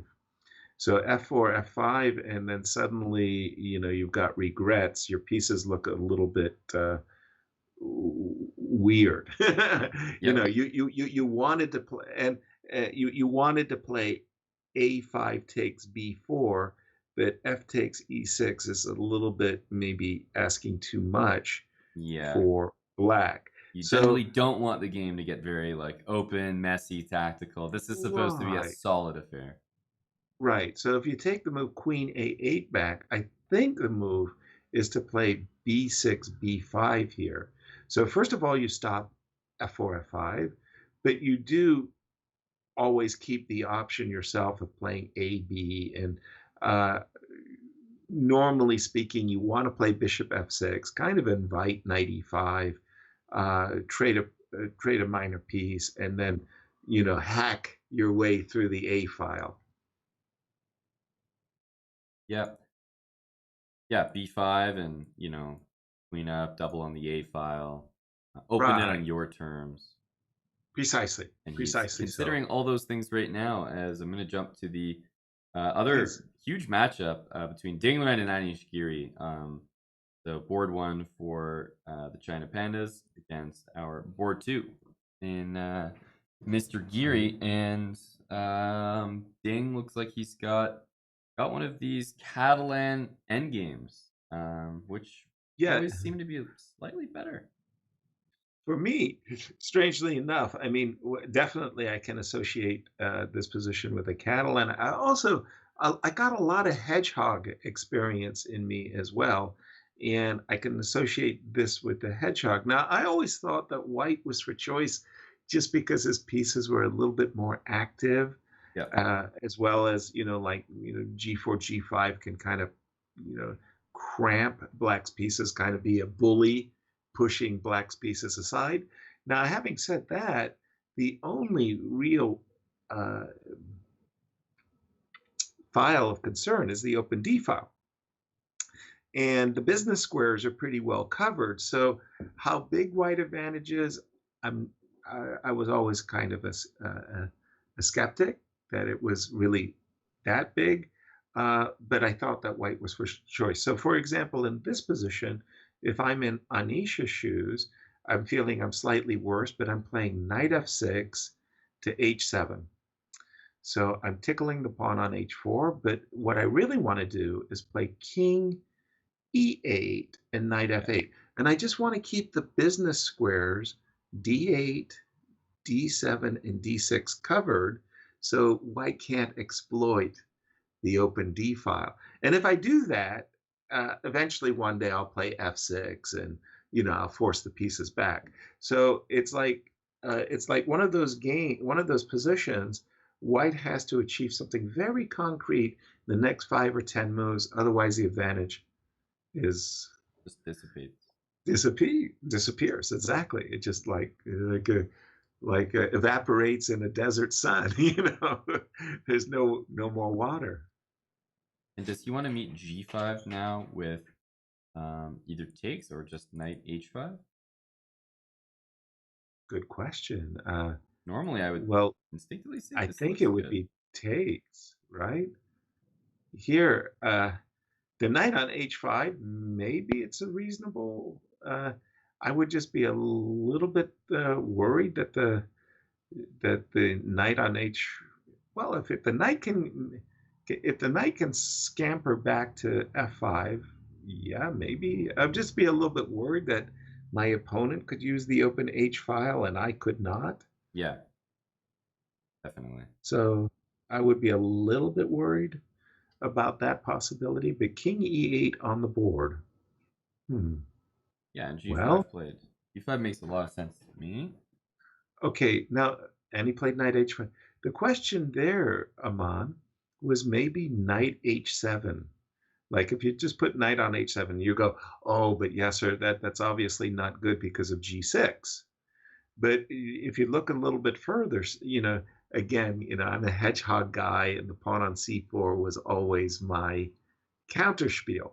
So I would take on g6, and I assume you would take, and I go Yeah. bishop f6, and I go, aha, you see your rook is tethered to the pawn on c4, and Mm-hmm. aren't I being clever, having like sucked you in kind of thing. But he played knight h5 instantly, did He Anish? I did. was watching. And bishop Yeah, e3 and g6 and rook d7. This is all on the board. And I on mean, the with this board. king coming into e4, even just b3, a nice slow move, this looks good for king here. Is rook d8 playable? Rook d8 is legal. Yep, yep, and that's about it. Yeah, rook d8. I like what you were saying. King e4, b3. There's just a lot of building kind of moves that white can play. Rook d8 Maybe to me seems like you take on e7, you give a check, you trade everything, and you go bishop d4, which is kind of like a a KO I'd looking move. panic. I'd panic. The Yeah. knight on h5 looks. You're going to go king e7 and f6 to rescue your knight, which is probably not enough. I think that white is. It, I would be terrified. But that was why I wanted the knight on f8. Yeah, knight h7 Remember knight seems like a good h7, way to knight deal with f8. it. Yeah, yeah, exactly. Um, this, if I'm black here, I'm really, really afraid of a4, a5 ideas too. Yep. Like the prying open, the weakness on the b6, a7 axis. White is looking at rook b7, rook d1, d7 ideas. Uh, Anish under a lot of pressure here. Yeah, I'm gonna keep going onto some other games, Please, but I think that the sentiment is very clear that don't like Anish's position, and Ding, after white for choice. an impressive attacking game, is displaying the other side of the coin, which is what looks to be a pretty successful defensive or positional display, rather. Yeah, great strategical mastery by Ding. And by the way, rook b8 there, was that inviting rook e7? No, the knight is already on g7. Yes. Aha. Okay. Oof. Otherwise, it could be Similar. bad. Okay. Now, this is Ivan Sarich Li Chao. Yeah. Okay. So, This was one of kind of these. a rouser. Yep, exactly. And Ivan with the white pieces. This is the current position. Always a very Um, imbalanced opening. uh, the key question for me is rook d3. What's going on after? Black can still castle, right? So that's important. Yes. Let me just try it. Oh, yeah, it works. Okay, it's legal. It's legal. Very important because there is Queen F2 as kind of a counter strike. So, like Bishop takes E4, Rook takes D6 looks awful. That looks like White is crashing through far too fast. Bishop takes E6, Bishop B5 check ideas. No, no. Yep, But you could castle, Rook takes D6, Queen F2, and there's a counter strike right there. like this now. No, a castles first. The initial, yeah, castles, rook d6. I'm doing great. Not until you see queen f2. Queen f2 kind of like there is counterplay suddenly. Yeah, every pawn is being hit here. Right. b4 is being hit. e4 is being hit. f4 g2. Yep, It's a mess. it is. Definitely a mess there as Darch is going for the quick get up from the computer, maybe bathroom, turning on the light, getting the door. You never know what he could be up to, but Changing yeah, PGs. exactly. Yeah. You feel like you like what just happened though. Both bishops just took a step back. It's Whoa. like, sure, What? What? Really? that has to be good. Uh, Bishop G7, Bishop F8, inviting F4, F5. That can't. That Li Chao did something uh, very wrong. Very wrong. I'm not a fan of Bishop G7 back there. I can't believe that Black can afford the loss of two tempi like that. Right. That's just asking too much from the position. Can't be good. He's got a little bit more time here, but as has been the story, Sharch has got a decent position here. He has to maintain it Right? into time pressure, which has maybe been Yep. an issue for him so far. I want to look at Tari's game. Okay, He's that playing looks Wei Yi, and like a mess. get a picture of what this was. Looks like French exchange. Yeah. French exchange. Get these Right? isolated pawn positions, but with opposite bishops. Right?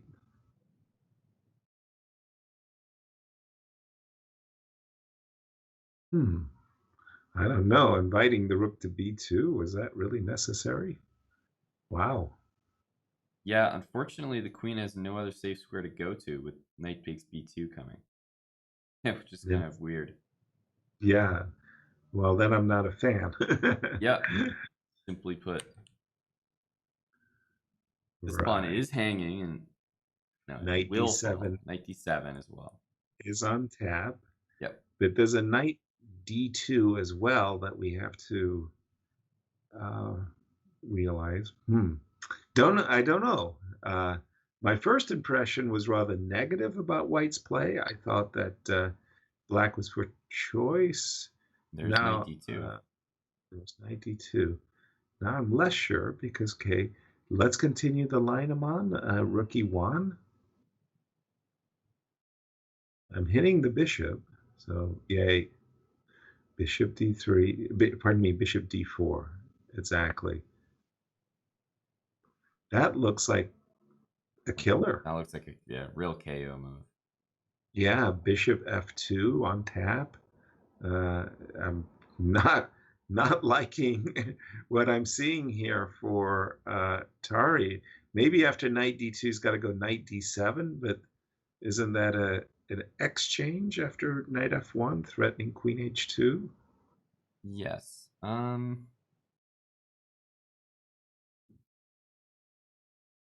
What are we missing? Pigs. Pigs. So how do you deal with this though? Okay, rook e8. And I can't get back. It's weird. That's and c8 as well. It's like 3 and 1. Yeah. Yeah. Okay, so maybe it's not so bad. So I took on f1 and after Oh, knight he d. played rook fe1, but Bishop, yeah, no, Bishop D4 is Bishop D4 Curtain. is. I want to say it's game because it really looked when I saw it earlier like it was the game over A move. moment. Yeah. Tari has missed Bishop D4 for sure. I'm looking at the camera. Yeah, and that doesn't look like a guy who That doesn't saw look it. like a happy smile. No, No, I mean, no, that looks like a grimace. no, And that after a is fabulous start, Tari crashed. This yeah. is his No, this second this loss. position is No? bad. I think it's lost. Yep, I'm going to just jump over to Anish's game because please. Ding looks like he is putting on a clinic, unfortunately. Whoa, the knight went from h5 to b2. That was impressive. But even so, it was like better for white. He's got this a pawn. Yeah. Um, if the pawn on e6 were on e7, I think that this is serious drawing chances. Mm-hmm. With the pawn on e6 and this ability for white's king to just Yeah. go cruising into the dark squares, I This think is this is bad. lost. I think this Really is bad. definitely lost. Yeah. Very impressive So what about our strategic positions squeeze. that have hope? Yeah, sir. We have to Let's hope. let's go for the We ones that do have hope. Like this one, I thought earlier that we were optimistic about Sarish's chances based on we saw those two I bishop moves back. I think we're still optimistic. Um, is it real though? Okay, if I did, oh, it's actually black to move. Sorry. Yeah. I thought we were looking at knight, knight g3, rook g4, h5, bishop b7, rook e3. Can I not with a rook already on Yeah, quite g2 the for line you crying got out there, loud? yeah, sir. Jeez. Okay. Uh no, then my no, maybe it's still preferable for white. Probably That was a yes, but it looks too tight. The coordination doesn't feel like it's there. well, just a second, because we're gonna go h5, we're gonna go king b2, we're gonna go king a3. And if we achieve all of that stuff, we're happy, right? Mm-hmm. Because we get to go king a3. You got to go bishop b5 box. What else? Then we're going to go h6, and you got to take that. And then we're going to go rook c5, and king takes a4. And kind of happy. Right, rook c5, Maybe bishop c6, though. rook c5. Oh, rook c5, bishop c6. Oh, darn it. Somehow it feels like we've almost reached an impasse here. That's a bit of no. Oh, I can't do it. I can't. I thought I was going to be able to get my knight Well, now you can try to h6. c3. Well, pardon me. I'm I was sorry, saying Aman. maybe now h6, just because without the king on d6, there is a b5 move on bishop c6 there. Good point.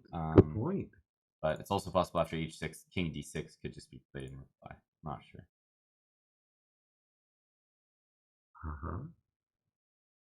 Grishuk's game, I just want to look at that one Double real check. quick because it's there's a real hope in this one.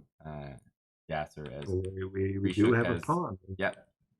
he picked this d5 pawn Whoops. out of thin air, and then he secured a 7th rank Very, defense and definitely winning chances here for Grishuk. So I can say that Aryan did lose that game we saw earlier, and that Ivan Šarić drew the game we were just looking at, and it looks like Giri is completely lost in his game as well. So I think stay remotely in this match, we simply need a win.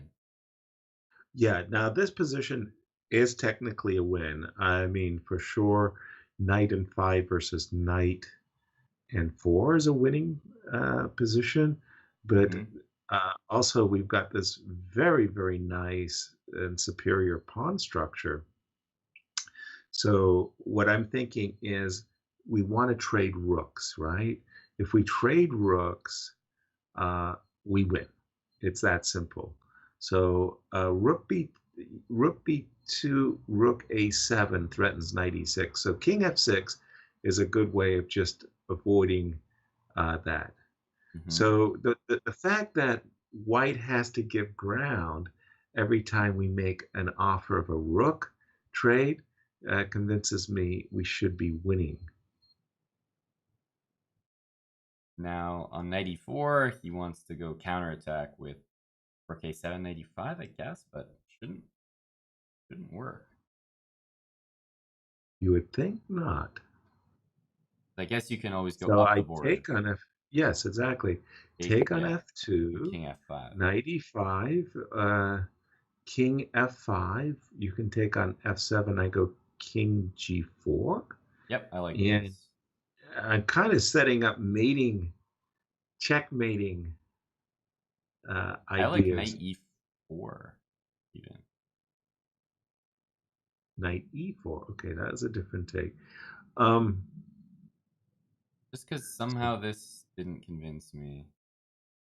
well, a lot of pawns just got ripped off the. Whoa, he didn't play rook g2 check and rook takes. Interesting. No, now Oh, I'm this I'm is fearful definitely, that it's a draw. well, it's definitely a draw. Definitely a draw now. Easy draw, nothing to discuss even. Oh my. Wow. Grishuk really played that very, very badly. I was, and Geary did lose that game to Ding. He got Okay. squeezed, honestly. It was a good game by Ding, but this one is to be a Yeah, draw. I think Anish didn't realize where things had been slipping for him. Yeah.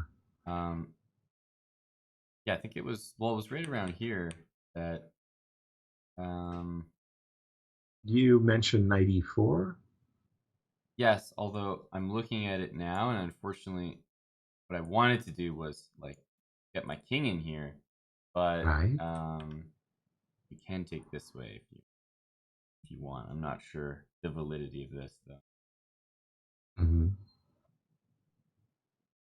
Yeah, no, something here just did.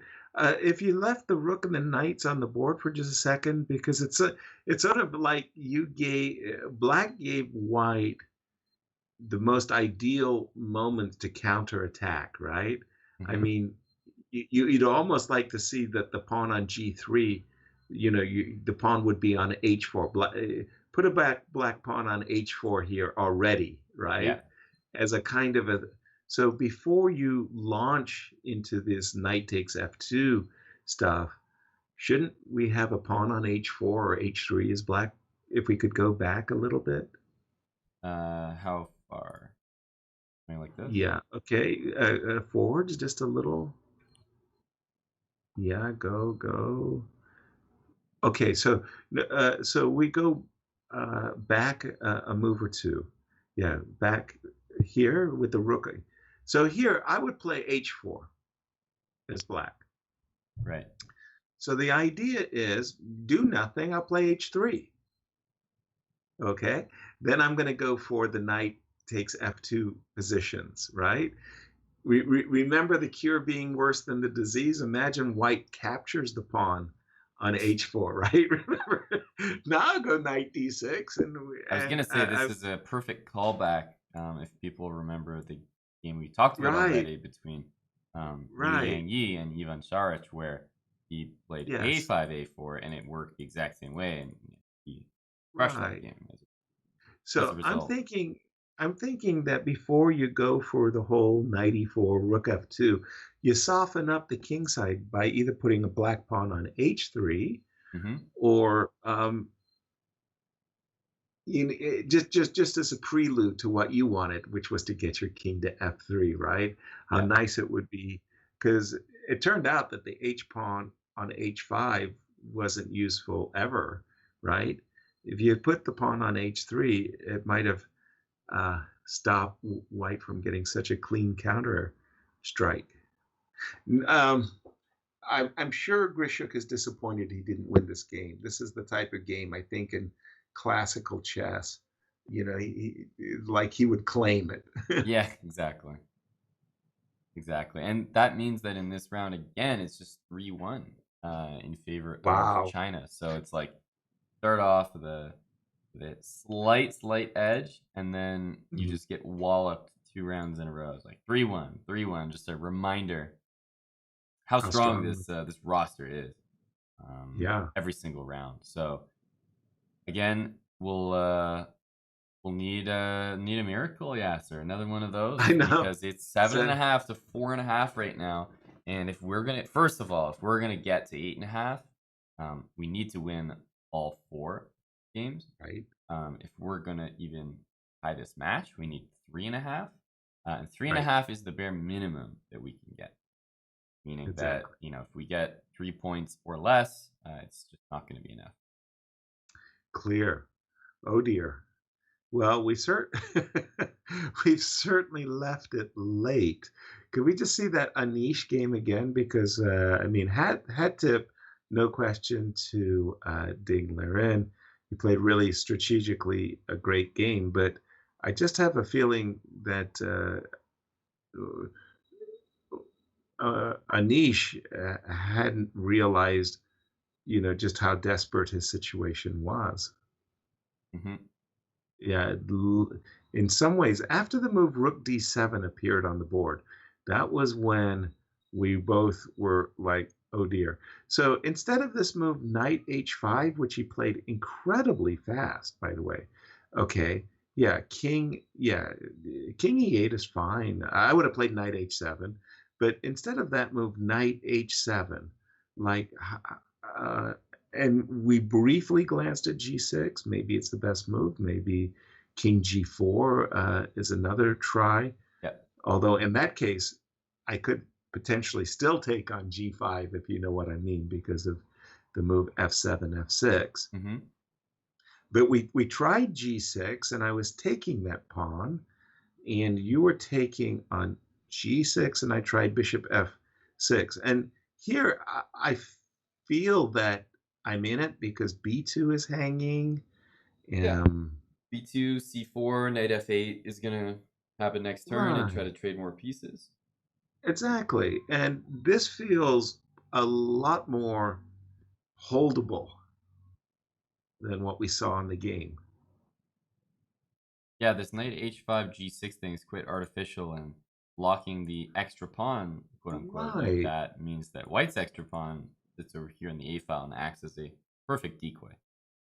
Which in fact is absolutely what happened. It's almost like, a script that went 20 moves, but we already knew the outcome already, uh, boy meets girl, boy.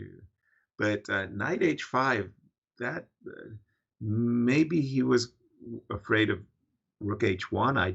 I don't know, because what happened was too easy.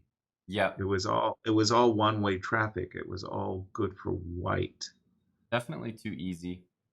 Um, I would say that as soon as you lock things up with G6, King probably showed near perfect technique.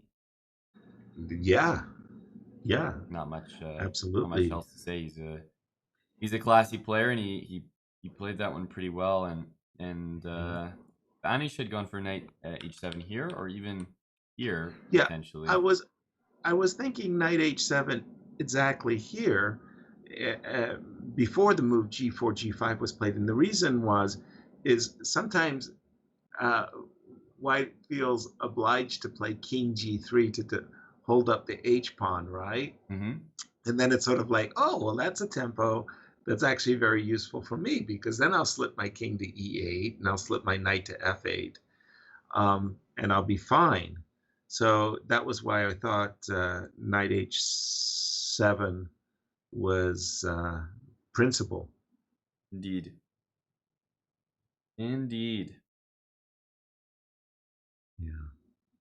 And Aryan, we saw that bishop d4 move was tough to Oh, meet. oh, So yeah, he went down in yeah, that that, game as well. So in the final round, which by the way is going to start in pretty much 5 minutes, so 5 minutes after okay, the hour, nice, Aryan, well, everybody matches up with their board number from the opposing right. team, but it's going to be Aryan against Li Chao, and you just get the feeling that Li Chao is not planning on losing. You know, like Three he, draws in a row, yeah, right? like if he wants a draw, why isn't he getting one type of thing at this Right. point? Yes. So we have a very tall task, asking for 4 wins, but we've uh, we've We seen witness crazier. miracles on this channel. Exactly. Yeah. I mean, I still think we should petition for sainthood, you know, after the miracle of Montreal. I mean, that that was It'll amazing. be a hard thing to replicate. No question about it. And of course, Grishuk matches up with Ding Liren. That's a very nice uh, feature match. Those two, uh, well, I would just want to say elite super GMs, right? Yep, yep. And they, I always think back to the candidates, Hmm. where they both played, and Grisha kept referring to him as Mr. Ding in the interview. Mr. Ding, I like, yes. and, so what did you think of, what your opponent played here? And he's, giving full credit to Mr. Ding, you know, full Yes, credit to Mr. Ding. So yeah. I like that I must, nickname. I must say that it was ages ago. Holy smokes! I'm not kidding. About 20 years ago, uh, I thought you were talking that about the I candidates. yeah, that I really I was like one of the first to really understand that Grishuk is an amazing interview, like a brilliant, brilliant interview. It's like, and again, it's like 20 years ago, Yep. and he's playing for the first time in Vaikonze. Nobody really knew too much about Mr. Grishuk, and Mr. Grishuk came in as a youngster, about 18 years old, and he prepared to show a game, like maybe with Ivanchuk or somebody that he had won. And in those days, we actually had all of the journalists come to Vaikonze and sit Yep. in the press room and literally fire questions at the guy who's sitting there in front of a board making moves. And one Dutch journalist spoke in Dutch to Tommy Batema, who is like the media director, who's going to make the translation.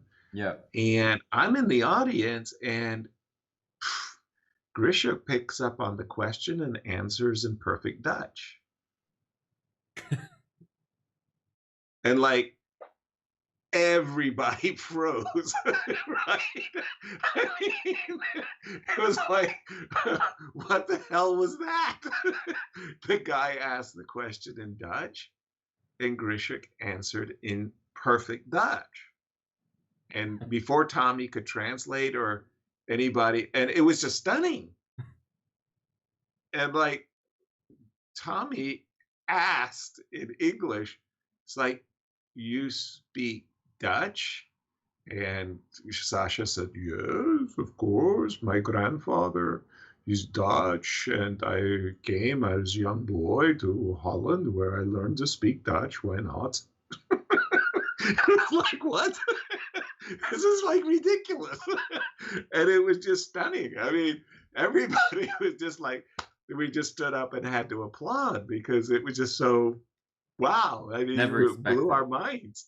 Yeah, yeah. Like this 18-year-old Soviet kid. Like, what? It was very funny. Very funny. Very funny. Wow, I didn't know that about Yeah, Sasha. Probably I a lot of know. people didn't, I have to say. exactly. And then the whole point was that whenever you do see a Sasha Grishuk interview, I mean, a post game interview or whatever, I mean, you just kind of hold your hat because you're not 100% sure what the guy's going to say, right? But when he says it in Dutch, it's sort of like, man, It hits I mean, differently yeah, exactly. because Very Grishik funny. will take a very sort of, yeah, almost those cookie cutter questions that reporters use when they don't Yeah. really have a question and they're kind of struggling and they Right. just want to get you speaking.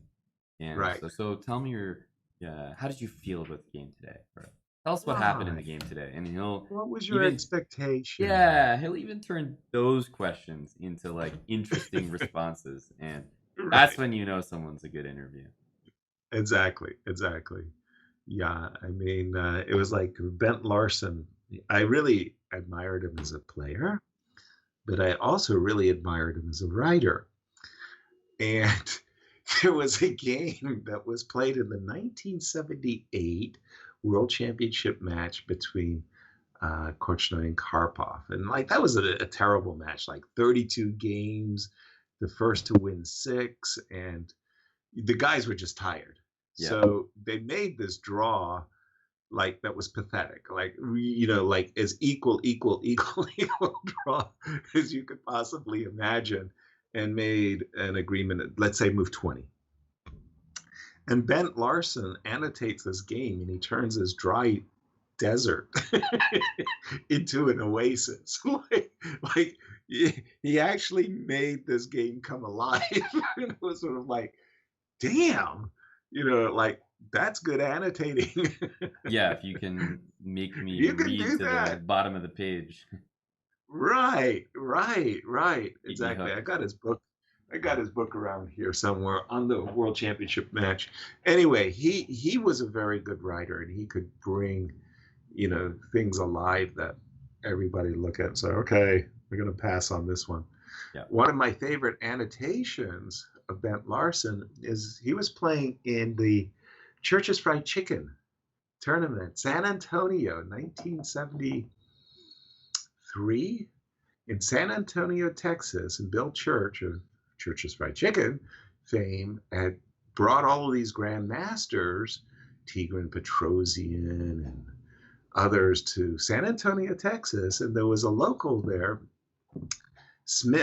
Ken Smith, right? Yep. Ken Smith was like an IM.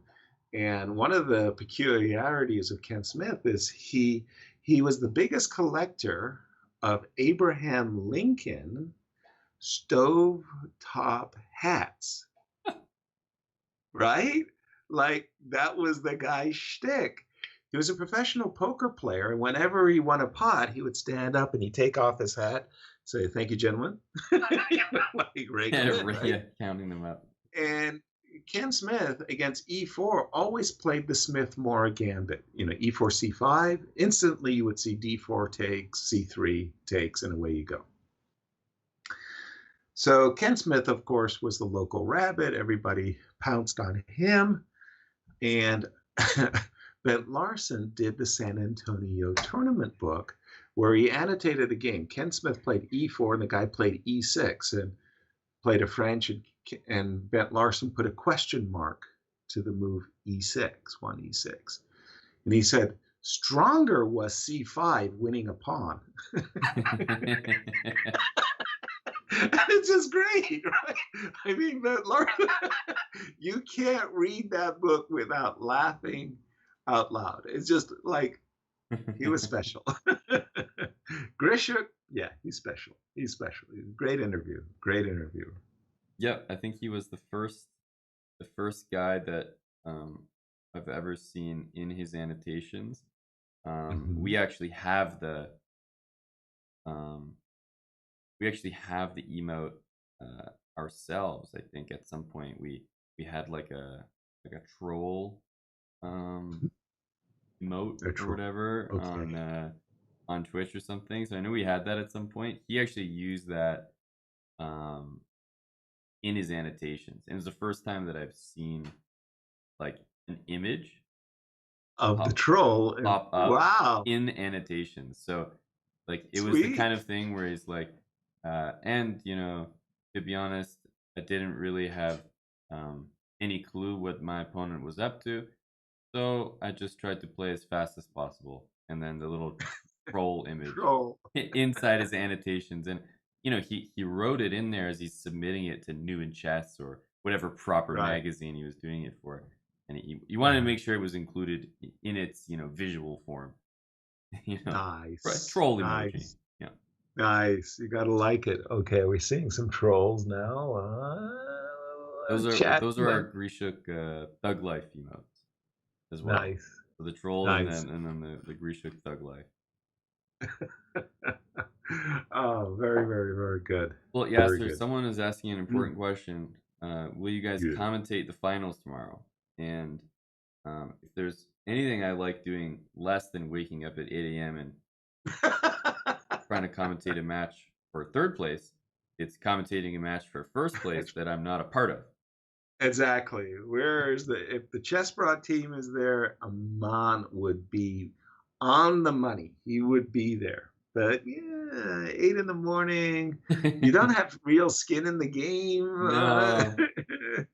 And look at this. We're getting ready, and they're off as number ones face off in in a match. Quite frankly, Yep. we're going to have to put it all together. I mean, everything is going to have to fall neatly, Yeah, every neatly in board has place. to at least have a promising opening, Hmm. keep the time situation good. It's Hmm. it's a lot to ask. And Anamaya, thanks for the raid. 125 people, welcome. Appreciate it a lot. We're just commentating here the Pro Chess League third place matchup. Unfortunately, we lost yesterday. Myself and Yasser Hmm. were commentating. We'll just bring back our cameras here as we say hello and thank you for the raid. So yeah, we're just commentating the Yeah. third place match. The Canada ChessBrahs are trying our darndest, Hmm. yeah, so to walk away with something from this final four. We'll have our pride for sure. Um, and Tari, who is having a tough outing today, will have the opportunity to say, I beat Dingler in a splendid way.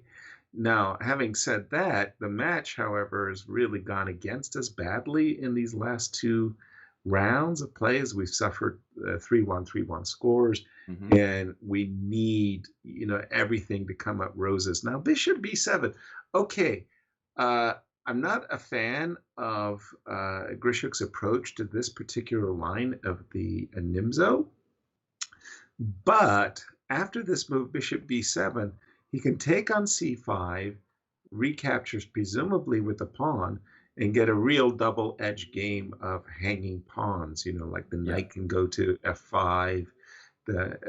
So uh, for a must-win game, I was going to say that Ding has given his opponent some chances Yeah, I of can't getting complain. a really hairy position. Now, Queen F3.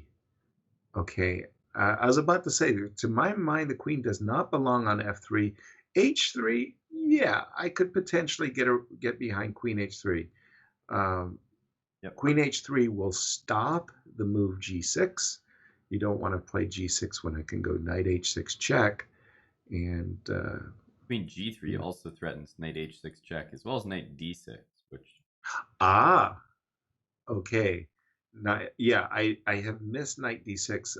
I was a little bit fearful of G6 followed by Knight H5, but G6, Knight D6, Knight H5 leads us where, Aman? Knight takes E7. Hold on. G6, Knight D6, Knight. Thank you. That clears the cobwebs. You're hitting the queen on D8. Yeah, and okay, Queen Nicely C8. At done. the very least, I have Queen F3 picking up a pawn. If not, better. That's good enough. Yeah, you had me at picking up the pawn. yeah. I figured with you, I'll just use that line. Someone else, I might have Right. to actually win a piece or something. I was doing a commentary with Jennifer Shahadi where she gave this whole long line variation of what was good for white. And it started with, you can win a pawn with, And I answered her, "You had me at." You Exactly. could you could Save win your a pawn breath. with. Yeah, save your breath. Now, okay, knight d6. We've got we've got admission. If that provokes bishop takes d6, queen takes d6, thanks to the pawn on g6, the two bishops, that's a very meaningful advantage. So, shall we see knight d6 again? What on earth do you think Dingler in? So knight, can we just see this? Knight d6, knight h5. I want to. What did we do? We went knight b7, so that's a piece. We take the queen. You take the queen. We took a rook. Now I'm hitting d2. So um, Hmm. is this the is this is what's causing It uh, is. Grishuk a pause? It definitely is. That as I'm playing the moves, like as they're appearing in Yes. front of me, I'm feeling like they should work better than they're working.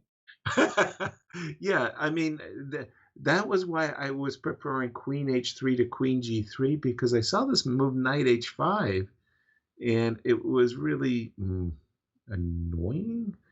In fact, Grishuk did not play knight d6 at all because Hmm. he realized that I think knight h5 was actually Yeah, good for black. that's kind of surprising. But he Mm. renewed the threat now that there is no rook on f1. Aha! Now it really does exist. Now it Knight yeah, h5, I think he's going to go queen f3 and right. hit the knight on h5, so you can't really take. And so rook e6. Now the question is, do Knight we go knight b5. b5? Commit fully Knight. to this like knight d6, knight c7 dream. It's weird, right? I I have some doubts about the concept, but we're here. Exactly. Like, what Having else do said you want me A, to do? you know, Yeah. Now, um, another line, he could be considering to capture on c5 first, although then you have to consider the consequences of knight takes c5. But in that case, the knight on f5 has a home on d4. yeah, So it feels good I in general. right. The reason why if you could just put d4, c3, d4 and bc, yeah, on the board. The reason why I would like to include these two moves is the bishop on d2. You have to ask yourself, what is that bishop ever going to do? Now you play knight b5. The answer is the bishop gets to c3, and suddenly it's really on a very effective Mm-hmm. diagonal. The danganal. Diagonal. Um, I'm gonna check out Anish's game, Please, but definitely a please. playable position here. He's down 2 minutes on the clock, but we'll take it. We'll take it. It's playable. I'll also take this position. Um, Yes, this is two bishops. As long as it's there's not kind of in immediate English. issues on e3, then this looks very playable. Right, and that's the question is, yes, so queen c4, so the idea is knight b6. He's probably going to go queen b5, maybe not the absolute ideal, but there's no other square that doesn't allow a perpet or something worse. Mm-hmm. Yep. E5 is, hmm, What, yeah. a4? No, sorry. I was actually looking at queen h4, bishop f3, queen d3, bishop takes c6, but somehow the rook has actually shifted to e8, so e5 is doubly protected. Mm-hmm. I don't have, I wouldn't mind trading my d3 pawn for the e5 pawn, but in this No, case, I get the exactly. e5. Uh-oh, don't tell me Is queen he's about d2 to. also playable? Holy smokes, I think he's about to make a draw. Oh no! Did did Seems Anish like a have a very clear understanding that we're 3 points down? hope so.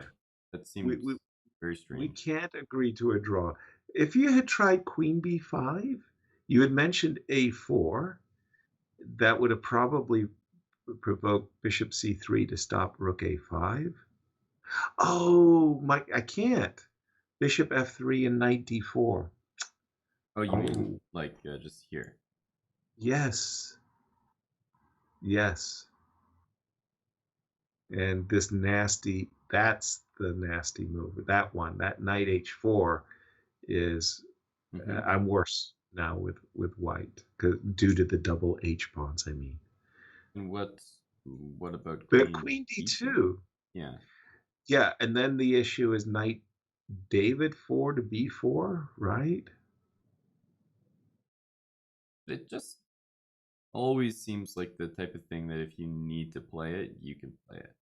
You gotta play it. I agree. I mean, whether white stands worse or better, it doesn't matter. You have to play this. I'm just gonna go to a game in progress just to check it Hmm. out. Can't really complain with Aryan's position. I mean, it is Very playable good. and it is, there's nothing No, wrong with I it. mean he's for choice. He definitely stands better. There's no question he stands better, and he can play takes on d4 followed by, in case of knight takes d4, c5, and his structure is superior. So takes Right. takes c5. So Takes, rook Ari's takes. doing good. Takes rook takes uh, You want to take and c5. c5 or I don't just know if c5? or just c5, right? I thought just c5, and Right. I'm a happy What's been camper. played there? Yeah, this is on the board. Um, and what was the other? Oh yeah, Ivan Sharch. Let's just check the scheme. Uh, we just saw the move b6, b5. Very nice way of breaking things open on the queen side a bit. No bishop b4. I will. I played again a lot of hedgehog positions where my opponents sometimes get a bishop on a3 hitting d6, a line that I find annoying. And I like this move b5, if only to stop bishop b4. I don't Yep. want to see the bishop eyeballing the d6 pawn. So I like what Sarge just did, and I suppose he is a little bit better with black. Slightly. I would It's also think so. imbalanced. I mean, there's chances for sure. Can't really complain. No, I would say about all the positions. Every position, let's say, is playable, right? They're right, all within reason, and right, at least there's an imbalance. Right, two hmm, bishops here. right.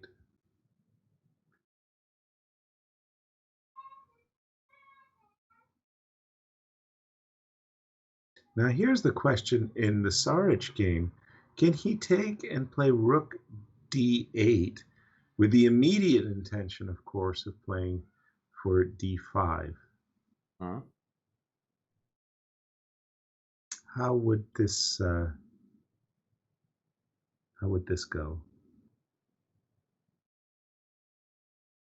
Bishop a5 could potentially be annoying. You can still I don't play know. d5 though.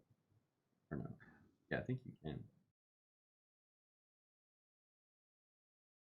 Yeah, d5 bishop. and d8. The problem is not this. The problem is after d5, I take on d5, Hmm. and I got this nasty knight 6. And it's like, what? Weird. Yeah, not feeling comfortable there. He went b4, knight c2, a5, and just essentially shut down the queen side. Rather ironic. Yeah, I was Okay, gonna say he's gonna put the bishop on b6, and he is right, already on his way to doing that. right. b6, maybe knight d7. moves that he wants to do, Well, but this is a threat right now. D6 is hanging, right?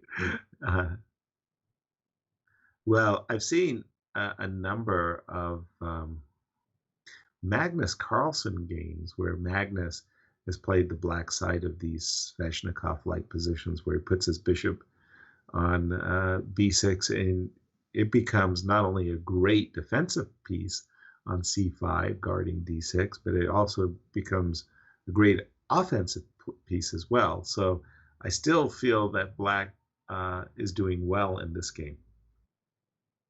Yep, agreed. I'm just gonna go back to Grishuk's game because Sure. heating up It load tactically, up, and he really, really wanted it spend with some the move time. e4 played.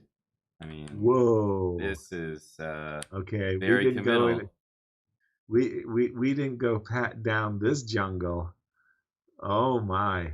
This is wild. Okay, definitely.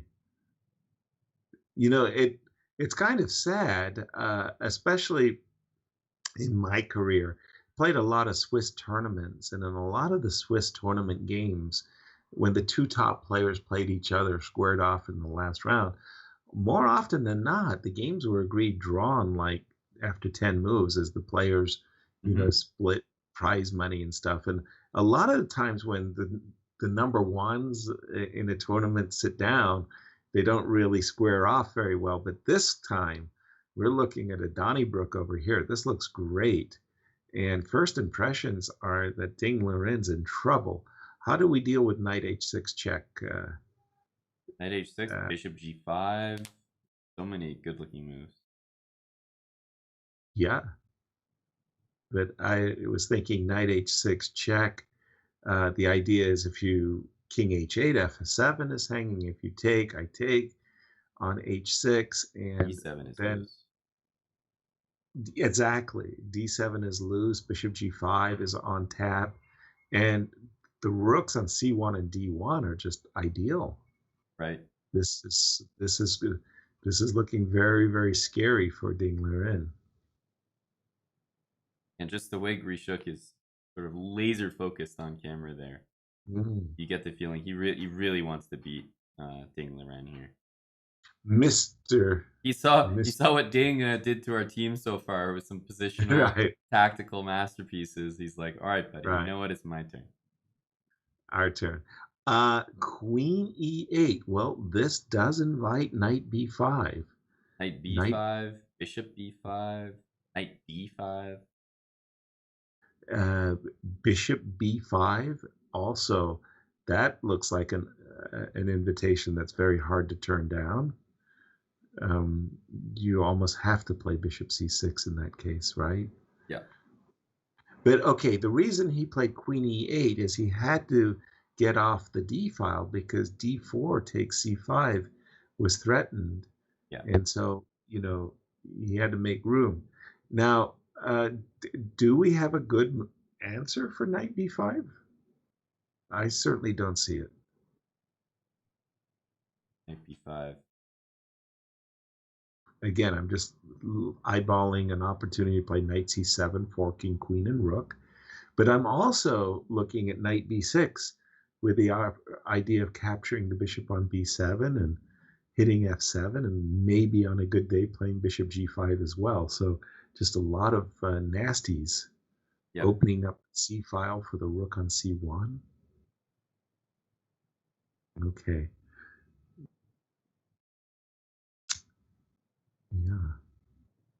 Yeah. Has this move been played, by the way? Did knight b5 get played? Yep. This is on the Oh, board. yeah. The In the Ding's words time, less than a minute and a half, ticking down. in the words of Professor Elad Meshkashki, same move faster was better. The doc is a legend in the Pacific Northwest. Rook b8. Wow. Okay. That's the influence of computers right there. Rook b8. Amazing move. Yeah, Good pairing. I think the match is over. Uh-oh. because of Aryan's position, which Yes. um, Sadly was I think though, was if I just feels to me like this was one that was always going to be harder to win with Li Chao mhm, there. right. Li Chao True. just like doesn't take risks, doesn't lose. Like beating Li Chao from this position seems a lot Not gonna harder happen. than playing the previous position on that Geary had. Just Right. because I just think Geary's more capable Yes, of the outplays. There was more pieces on the board. It's like two bishops. This is kind of a dead position. I agree. I agree, And man. yeah, basically rook e4, rook d4. Uh, if anything, he would yeah be giving a lot Three up to versus put yeah, up. 3 versus 3. Nope. Nope, not happening. Okay, but this is wonderful. Oh, by the way, after knight b5, rook b8, I thought bishop g5 was the crucial move there for Grishuk. He did Grishuk already. Very reasonable. Yeah, but after bishop g5, where would the rook go? Don't think there's Going anywhere. yeah, I don't think there's a going. Because the rook on f6 is defending f7. Once the knight lands on d6 in combination with the bishop on c4, f7 you can't lose f7. That's just the game. So that was why I thought bishop g5. I saw no reason to put this knight on c5. The knight on c5 is a very powerful piece Yeah, knight d3 at some that's point is gonna yeah, disrupt. it blocks the C file as well. Whereas conversely, the knight on d7 wasn't bothering anybody. Let the knight stay on d7. But we do have takes on c5, a move I would have argued against, and bishop g5, and now e3. Okay. Uh, ahoy. Wow. That's a move. That's getting our attention. Well, Now, again, sorry, please. I was just gonna say it's one of those moves that when there's less than 20 seconds, the value of a move like this goes up exponentially. Right.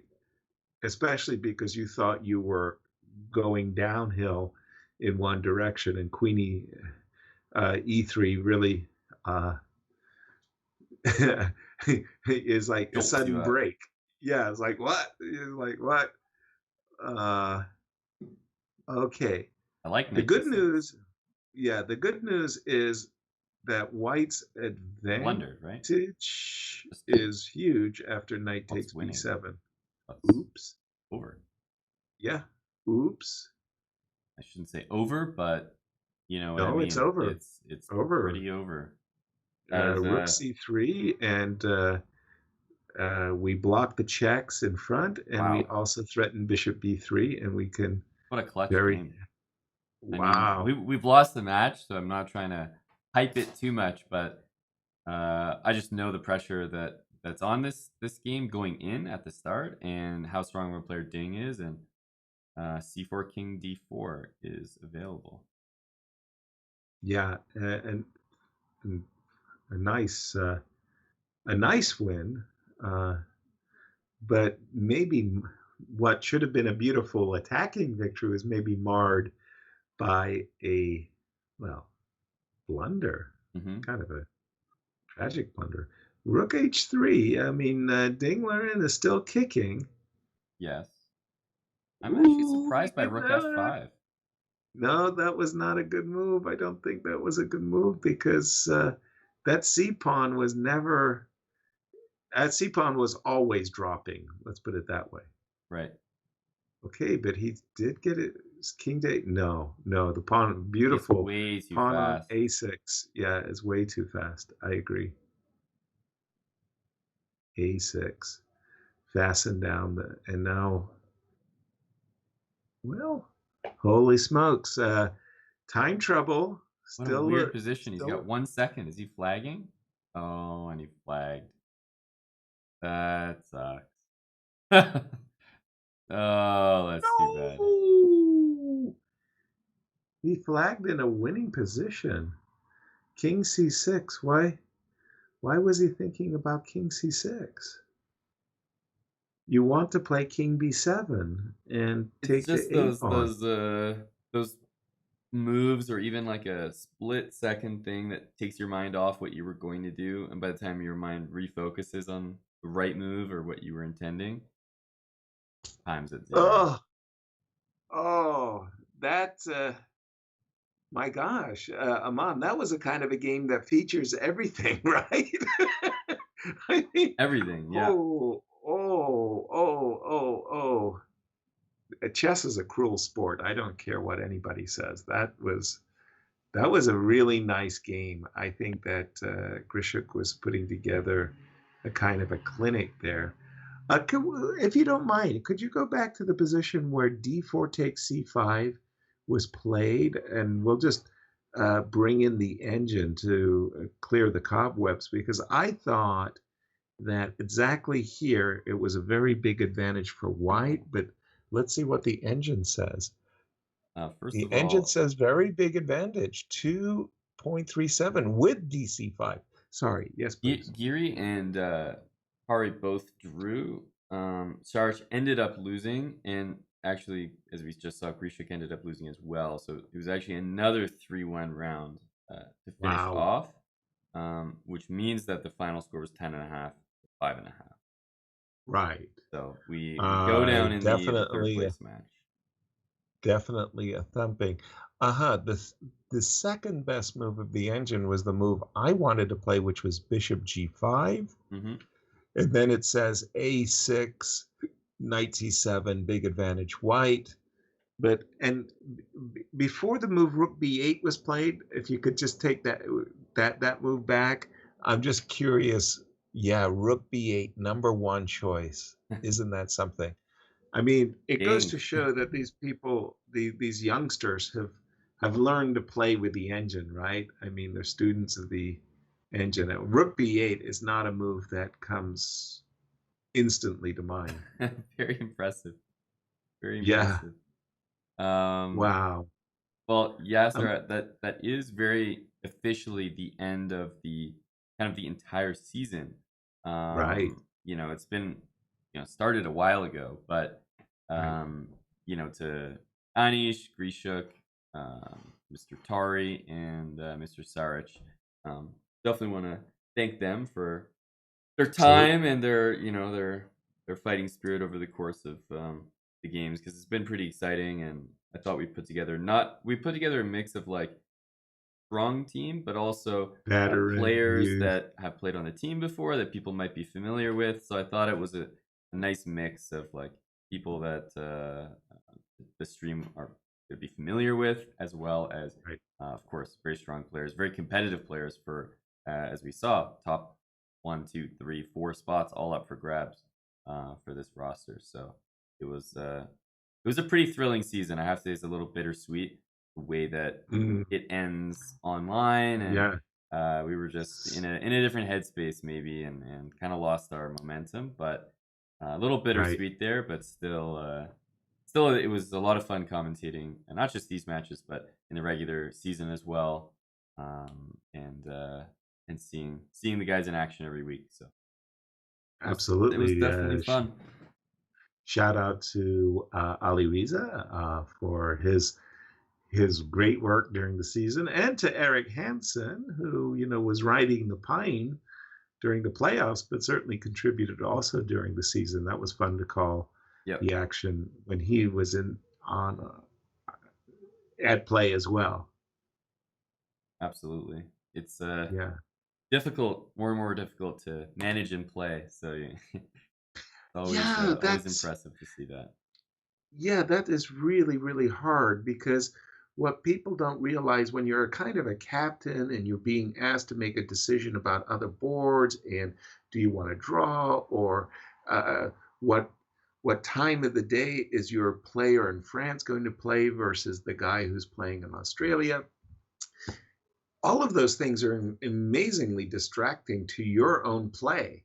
Yeah, So it's very, very hard to be a playing team captain. And it was always the idea of the US Olympic team not even though the players could get a lot more money, because we had, let's say, a budget, right? And if we didn't have a captain, if we just said, okay, Bobby Fischer, you're in charge, you're the captain of the team, Bobby would be like, no, don't want it. Don't want, I want a captain, somebody who's objective. Exactly. So it's like, we like the separation, of having a manager. So kudos to Eric for stepping up and playing a dual role, if you will. Yep, yep, and brought a lot of these players together to even Mhm. formulate the team. So a lot Exactly. of behind the scenes work as well, and a lot of the support Sure. from the chat during these streams and during any stream in Exactly. general has helped to make sure that we can field as strong a team as possible throughout the season. So um, Yeah. yeah, it definitely felt to me like That's a team that could win first. So mm, I won't be shy to say that it's a little disappointing. no question about it. The three teams that really looked really, really good was the Pandas, obviously, the St. Louis Archbishops with Wesley So and Fabiano. I mean, they Yep. look like a real gold medal. And ourselves, Ali Risa, obviously been missing for this playoff, but it just felt like back in February, March, that had we gotten to go ahead and go to Norway and did the whole Final Four Yes. in the intended way, I think we would have done a lot better. Yeah, bittersweet. These finals. Definitely. Definitely. Mm. But after our defeat here, we do take fourth place, I guess, in overall in the Yes, season. Third place goes to China, and I think the first place match will be tomorrow between right. the St. Louis Archbishops, who beat the China team yesterday, Hmm. as well as the Armenia Eagles, who beat us in yesterday's match. So you'll Exactly. find out who wins the entire season for PCL tomorrow. I'm sure chess.com will have the official coverage that they've been bringing for every single matchup so far. Absolutely, absolutely. And of course, Aman, to you and Dan. Thank you for making it so easy for me to join you and help me get my computer all set up. And always nice to share the mic, as we would say in the sports world. It is. It is. It's good to. That's probably the most exciting part, and we may have lost our momentum as a team, but it's nice to just get back on the mic with you, Yasser, and have you back on the stream. Exactly. I know I obviously speak for Yeah. myself that these are always quite fun, but everyone in chat as well. Everyone loves you here, so we Well, always thank you like to for have you that. back. I mean, no, no, and I enjoy it very, very much as well. So a big shout out to all of our subscribers, followers, people who join us. I mean, Yep. we obviously do it for you. So thank you, thank you, thank you. And again, Aman, I mean, you make it easy. It's just kind of fun. And man, I have to say, I was kind of just thrown off my stride yesterday. Uh, I'm not blaming anybody in particular, but Anish was just like, gosh, he wasn't there. It was like the two games he lost, and I left. I got up from the stream. It was like, scrack. Yeah. What just what just Yeah. Like what happened? just I was hit like, us? what, like who wrote that script? Yeah. Yeah. It doesn't. Fire that Doesn't guy. look like a box office killer. Yeah, exactly. So yesterday was like, man, I don't know. Cold ate shower. a foul ate a foul tasting frog there. Terrible. No, it's But really too bad because yeah, that's like the first whiff of PCL that anyone's had in like 6 months, and right. yeah, just wasn't there. It just wasn't Wasn't there. there. And Some it was nobody's day really. Like right. even the points we did get didn't come in the way that even the players themselves would would want them to happen. So I Exactly. don't think anyone was Exactly. truly satisfied with the play. That's for sure. Well, again, a big shout out to everybody. Thank you again for joining us and sharing your day. Don't forget, this is September, which means that you can subscribe and really benefits the channel and you get a discount. Yeah, That is just fantastic. So me as well. the multi-month discounts is the way to go. That really helps the stream. 6 The months, best. 30% off. Yeah, exactly, exactly. And well, once again, until we meet again, Aman, it's been fun. Yeah, it's been a pleasure, Yasser. Thanks for dedicating your time here for My the pleasure. PCL, finishing off a season that took its time, but it's finally done, and you've been joining in the regular season as well. So it's really really special to have you here for the finals. But thank you, Yeah. Yasser, as always, and we'll see you Oh, soon, Yasser. I'll let you go. all Appreciate right. it again. Cheers. Cheers, everyone. Until next time. Tutsines. Bye, Bye, Yasser. Yasser. Bye, Dan.